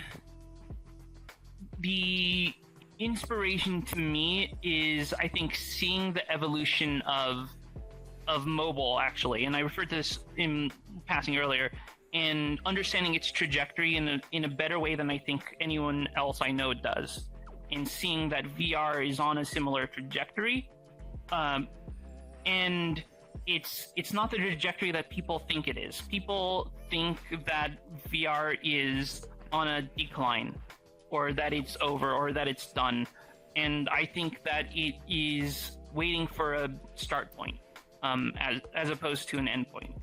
So to kind of explain this a little bit, I want to ask you a question: is what do you think? What is the storyline of mobile devices? How were mobile devices created? When did mobile as an idea start? If I had to guess, and I'm not certain on this, I believe mobile probably started in maybe the mid to late 1980s, like something to that effect. Shit. I was hoping you would say it started with the iPhone so I could correct you and say, aha, but it actually started in the 80s, but you actually got the right answer, so God damn it. Hey. Yes, yeah. Okay, so let me just pretend you answered that incorrectly so I can correct you on it. Okay, that's fine. Joking, obviously. Yeah. But so, like, the thing is that a lot of people, present company excluded, will assume that the iPhone was sort of a start point for the rising dominance and prominence of mobile, but it was actually a low point. And the reason for that is because you had in, I believe 1987 through 1993, Apple was working on a device called the Newton, and it was this device that was going to have the world in your pocket. It was going to, have the world's information at your fingertips. It was going to organize your calendars. It was going to have apps. They had a tremendously cool demo video that you can probably find on YouTube if you're looking for it. And it was a vision of the future that was informed by a lot of prior writing in this whole generation of people who grew up with Isaac Asimov, Heinlein, Gibson, this whole generation of sci-fi writers imagined this world that was interconnected, that had digital identity, that had, the kind of things that we take for granted today. And you had these dreamers, these engineers who grew up reading this sci-fi stuff, and imagining this whole world that could be possible if that stuff had existed. And a lot of those people ended up working on either the Newton or at companies that would later pick up the torch from where they left off. And so in 1992, you had, I believe, Palm, and you also had General Magic, which was a spin-off from Apple of people who were involved in designing the Newton, in making their own device. And so one of the reasons that smartphones have the ability to connect to cell phone towers now, is because they pioneered a lot of work in getting stuff other than just the basic RFS, old school cell phones that you see in movies, actual digital computers that could connect to this network, stuff that eventually became 2G, 3G, etc. This was pioneered by them talking to Motorola, a bunch of cell phone companies that were a lot more primitive at the time, talking to telephone companies, creating this whole amount of engineering that would later become cell phone modems for mobile phones. You had them creating the first UIs, the first app store ecosystems, or at least dreaming what it could be. And when the Newton kind of got shut down, and you had General Magic picking it up, and they lasted until like the 2000s. You also had Palm and like Symbian and like Nokia and Microsoft and all these companies also trying their hand. Like Microsoft tried to make Outlook for like mobile, and you had this whole like thing where people were like, oh, this is going to be the next big thing. But what also people don't realize is by the 2000s, mid 2000s, interest had petered out. The people were like, is this as far as we're going to go? Like, no one gives a shit about these Microsoft devices. It's just for enterprisey like weirdos. Like you had Danger like Inc. By Andy Rubin, who is an alumni of Apple and General Magic from back in the 80s, building the Sidekick. And then 3 years later, he creates Android, right? But as far as like the tech press was concerned, you had this bunch of boring work that was not super impactful other than like weird people who felt the need to be connected all the time. And by the time 2006 rolled around, like the interest was kind of low. People were like, oh, what if we had the internet but on your TV? What if game consoles could be media centers and play videos? You had other things that like, yeah, you can see nowadays that like that stuff did come to fruition, but like the attention was gone. Like it's like, oh, like they played this out, this is as far as they're going. Mobile is kind of gone, let's pay attention to other things. And then the iPhone came out. All of this stuff like was going on at the same time. You had like just an intense amount of focus all of a sudden on like the power of this device in your pocket. Because like it's not like PDAs didn't exist. It's not like you didn't have a computer in your pocket that was connected to the cell phone networks. Is all this boring stuff that was of low quality that evolved over 20 years. What was different about this one? What changed people's opinion? Like it didn't even have a keyboard. It was a touch screen. Like that sucks, right? Except it didn't. It showed people that the right kind of thing packaged in the right way could inspire people like to do something better. And all of the engineering that Apple had spent for like 30 years on making their Macs better made the iPhone great. And they had a very simple vision where it was like, it's a phone, it's an iPod, it's a browser, it's a phone, it's an iPod, it's a browser. And they repeated this over and over again and say like, this is the vision. And then people realized, oh, this actually kind of works. Oh, it's actually possible. Oh, the technology is ready. Oh, the software is ready. Oh, I can make an app for this.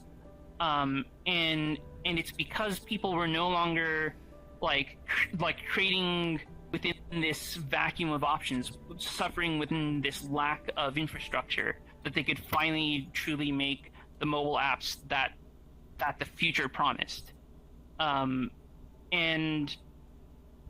the entire history like of mobile changed at that point, because it was no longer this enterprisey thing. It was no longer just this boring piece of like expensive technology, but it had a reason to exist. But it took 20 years to get there. VR, like for us, like has existed since what, 2016, 2019, depending on when you count, like Oculus acquisition or Quest release. And obviously it's technically existed for much longer, right? But like it depends on how you account for it. But it's like the in the popular consciousness of, I can buy this and use it because it's made for me. Like that's very recent. Right. And I take a look at all the software and all the infrastructure and I say, this is primitive. This isn't good enough. And to me, that doesn't show that VR is dead or dying. It's a sign that it's not ready yet. And if it can be commercially sustainable, or maybe almost sustainable, or maybe not that sustainable, but reason for existing, like in its current state, just imagine how far we can go with more infrastructure, better tools, more creative tools, infrastructure, building blocks for the artists to build off of. Like the app developers who couldn't do shit with a microcontroller or this like hard to use operating system, but could totally make a sweet ass like iPhone app. Like those people were created by the accessibility of the SDK that Apple provided and that Android provided. And like Android itself, like Android is just a remake like of the sidekick of Danger. Danger was proprietary, and they were like cloud-based. They were well ahead of their time, but then they basically just like jetted and did Android and say, what if we did a model that wasn't going to be killed by a monopoly by Microsoft and by Nokia? And they made it open source and created a different answer. In many ways, one that I feel may resemble Basis in time. That Basis may resemble that in time.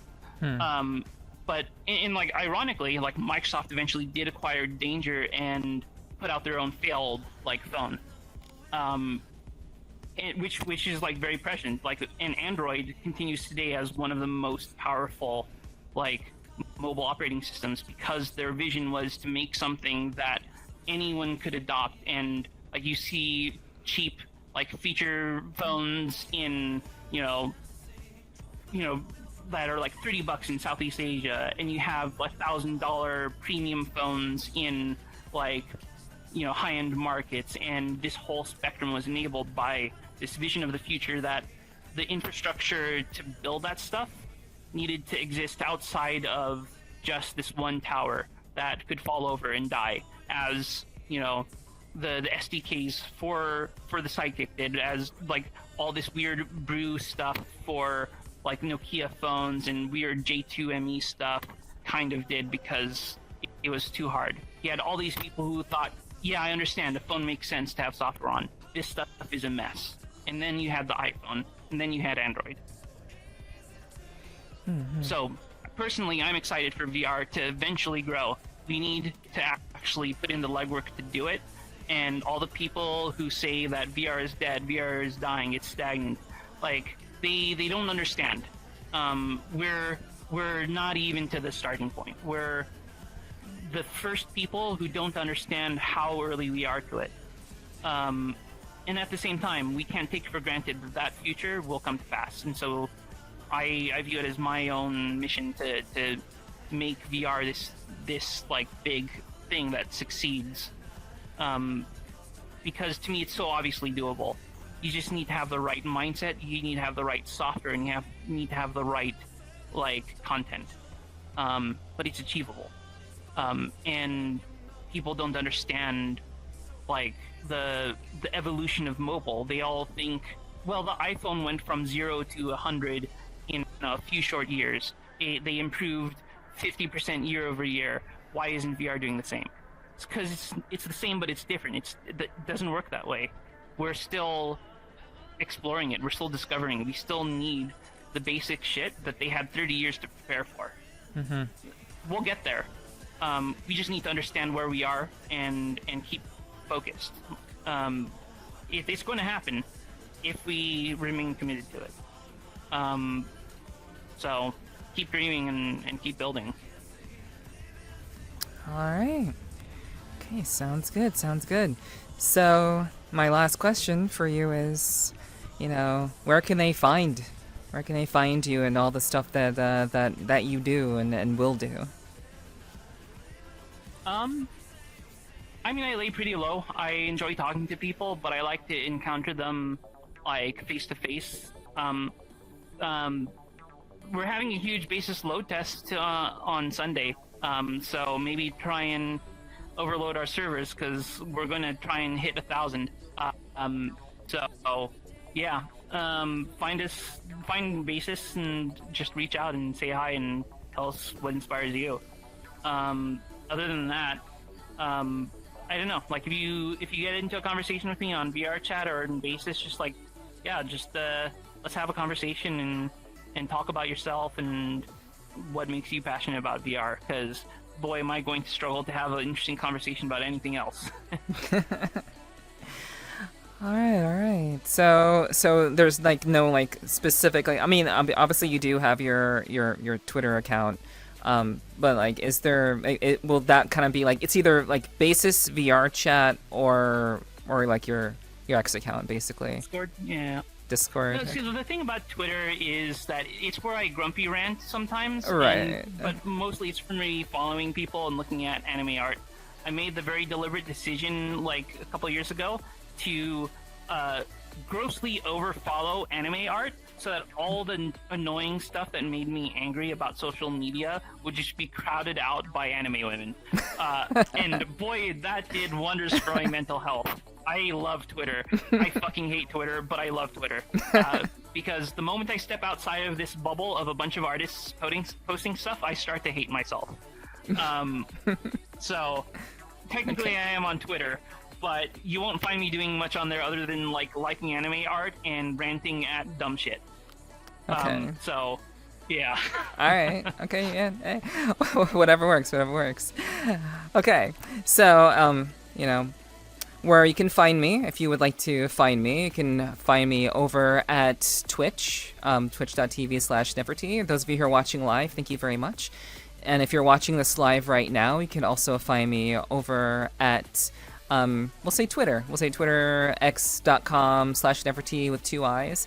So you can find me at those two places, but also on YouTube. If you're not watching this on, well, I guess if you're watching this live right now, you can find me over at YouTube at Nepherti with 1 eye. So you can find all the episodes there, my past interviews over at my YouTube account. If you want to learn more information about about what I do and what's coming up in the podcast, past and future guests, things that are coming out related to the podcast, you can always follow the podcast Twitter at Sweet Talking Pod. And you can keep up with things over there. And, you know, lastly, if you'd like to support what I'm doing, like I mentioned at the beginning of the episode, if you'd like to support me over at patreon.com/Nepherti, you're more than welcome to do so. You can essentially subscribe for just $3. And get a slew of different rewards and different content that I'm offering exclusively over there, including the post conversations to the guests that I have on the podcast. You get complete access to 30 plus post interviews that I've done with people, post conversations that I've had with people. So if you want to just get access to that for just $3, it's super simple. Go over to patreon.com/Nepherti, check that out if you'd like to support what I'm doing, just for like really good cause. It really helps me to continue to do what I do. And of course, I do want to thank you all for tuning in to this episode. We are going to be moving on to the post conversation in just a little bit. But before we say goodbye to those of you who are watching on YouTube right now, I do want to take a second to thank Yewnyx for being on the podcast. Thank you very much for taking the time to give us a very significant technical deep dive into VR and your passion behind it, and everything that the difficulties, the challenges that come into developing for VR, and just like how you perceive the platform as it is now, how it once was, and how you see it in the future. You've offered a lot of insight, a lot of information that I think people will definitely have to listen to this again, to kind of like I poured out a little bit of my soul here. It was it was a pleasure, really.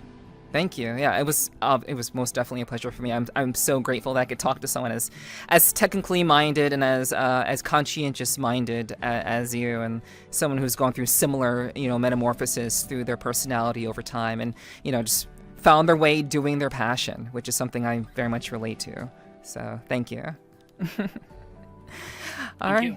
Yeah. All right, so for those of you tuning in, I want to thank you guys so much for hanging out and watching this episode of the Sweet Talking Podcast. This was episode 66 with me, your host, Nepherti, with my guest, Yewnyx. I'm the host. You're the host. I'm the host now. Yeah, Yewnyx owns the show now. So thank you guys so much for tuning in. If you were inspired by this at all, please leave a comment over on YouTube. Leave a like. Every little bit helps. It really does make a difference in getting people to ultimately see that there's more to VRChat than simply all the content that is typically getting the likes and the clicks. There are other content out there, and hopefully with your help, more and more people will be able to see the really, really awesome people who love VRChat, but also are showing their passions in other areas, in other creative ways, and are having really great conversations over in this neck of the woods. So thank you all so much for tuning in. We're going to go ahead and move to the post conversation, but until next time, for those of you tuning in live, well, not tuning in live, but those of you watching on YouTube, thank you so much for watching, and I will see you all again in the next episode. So please take care, and I'll see you then. All right, bye-bye. Thank you so much. We'll see you next time.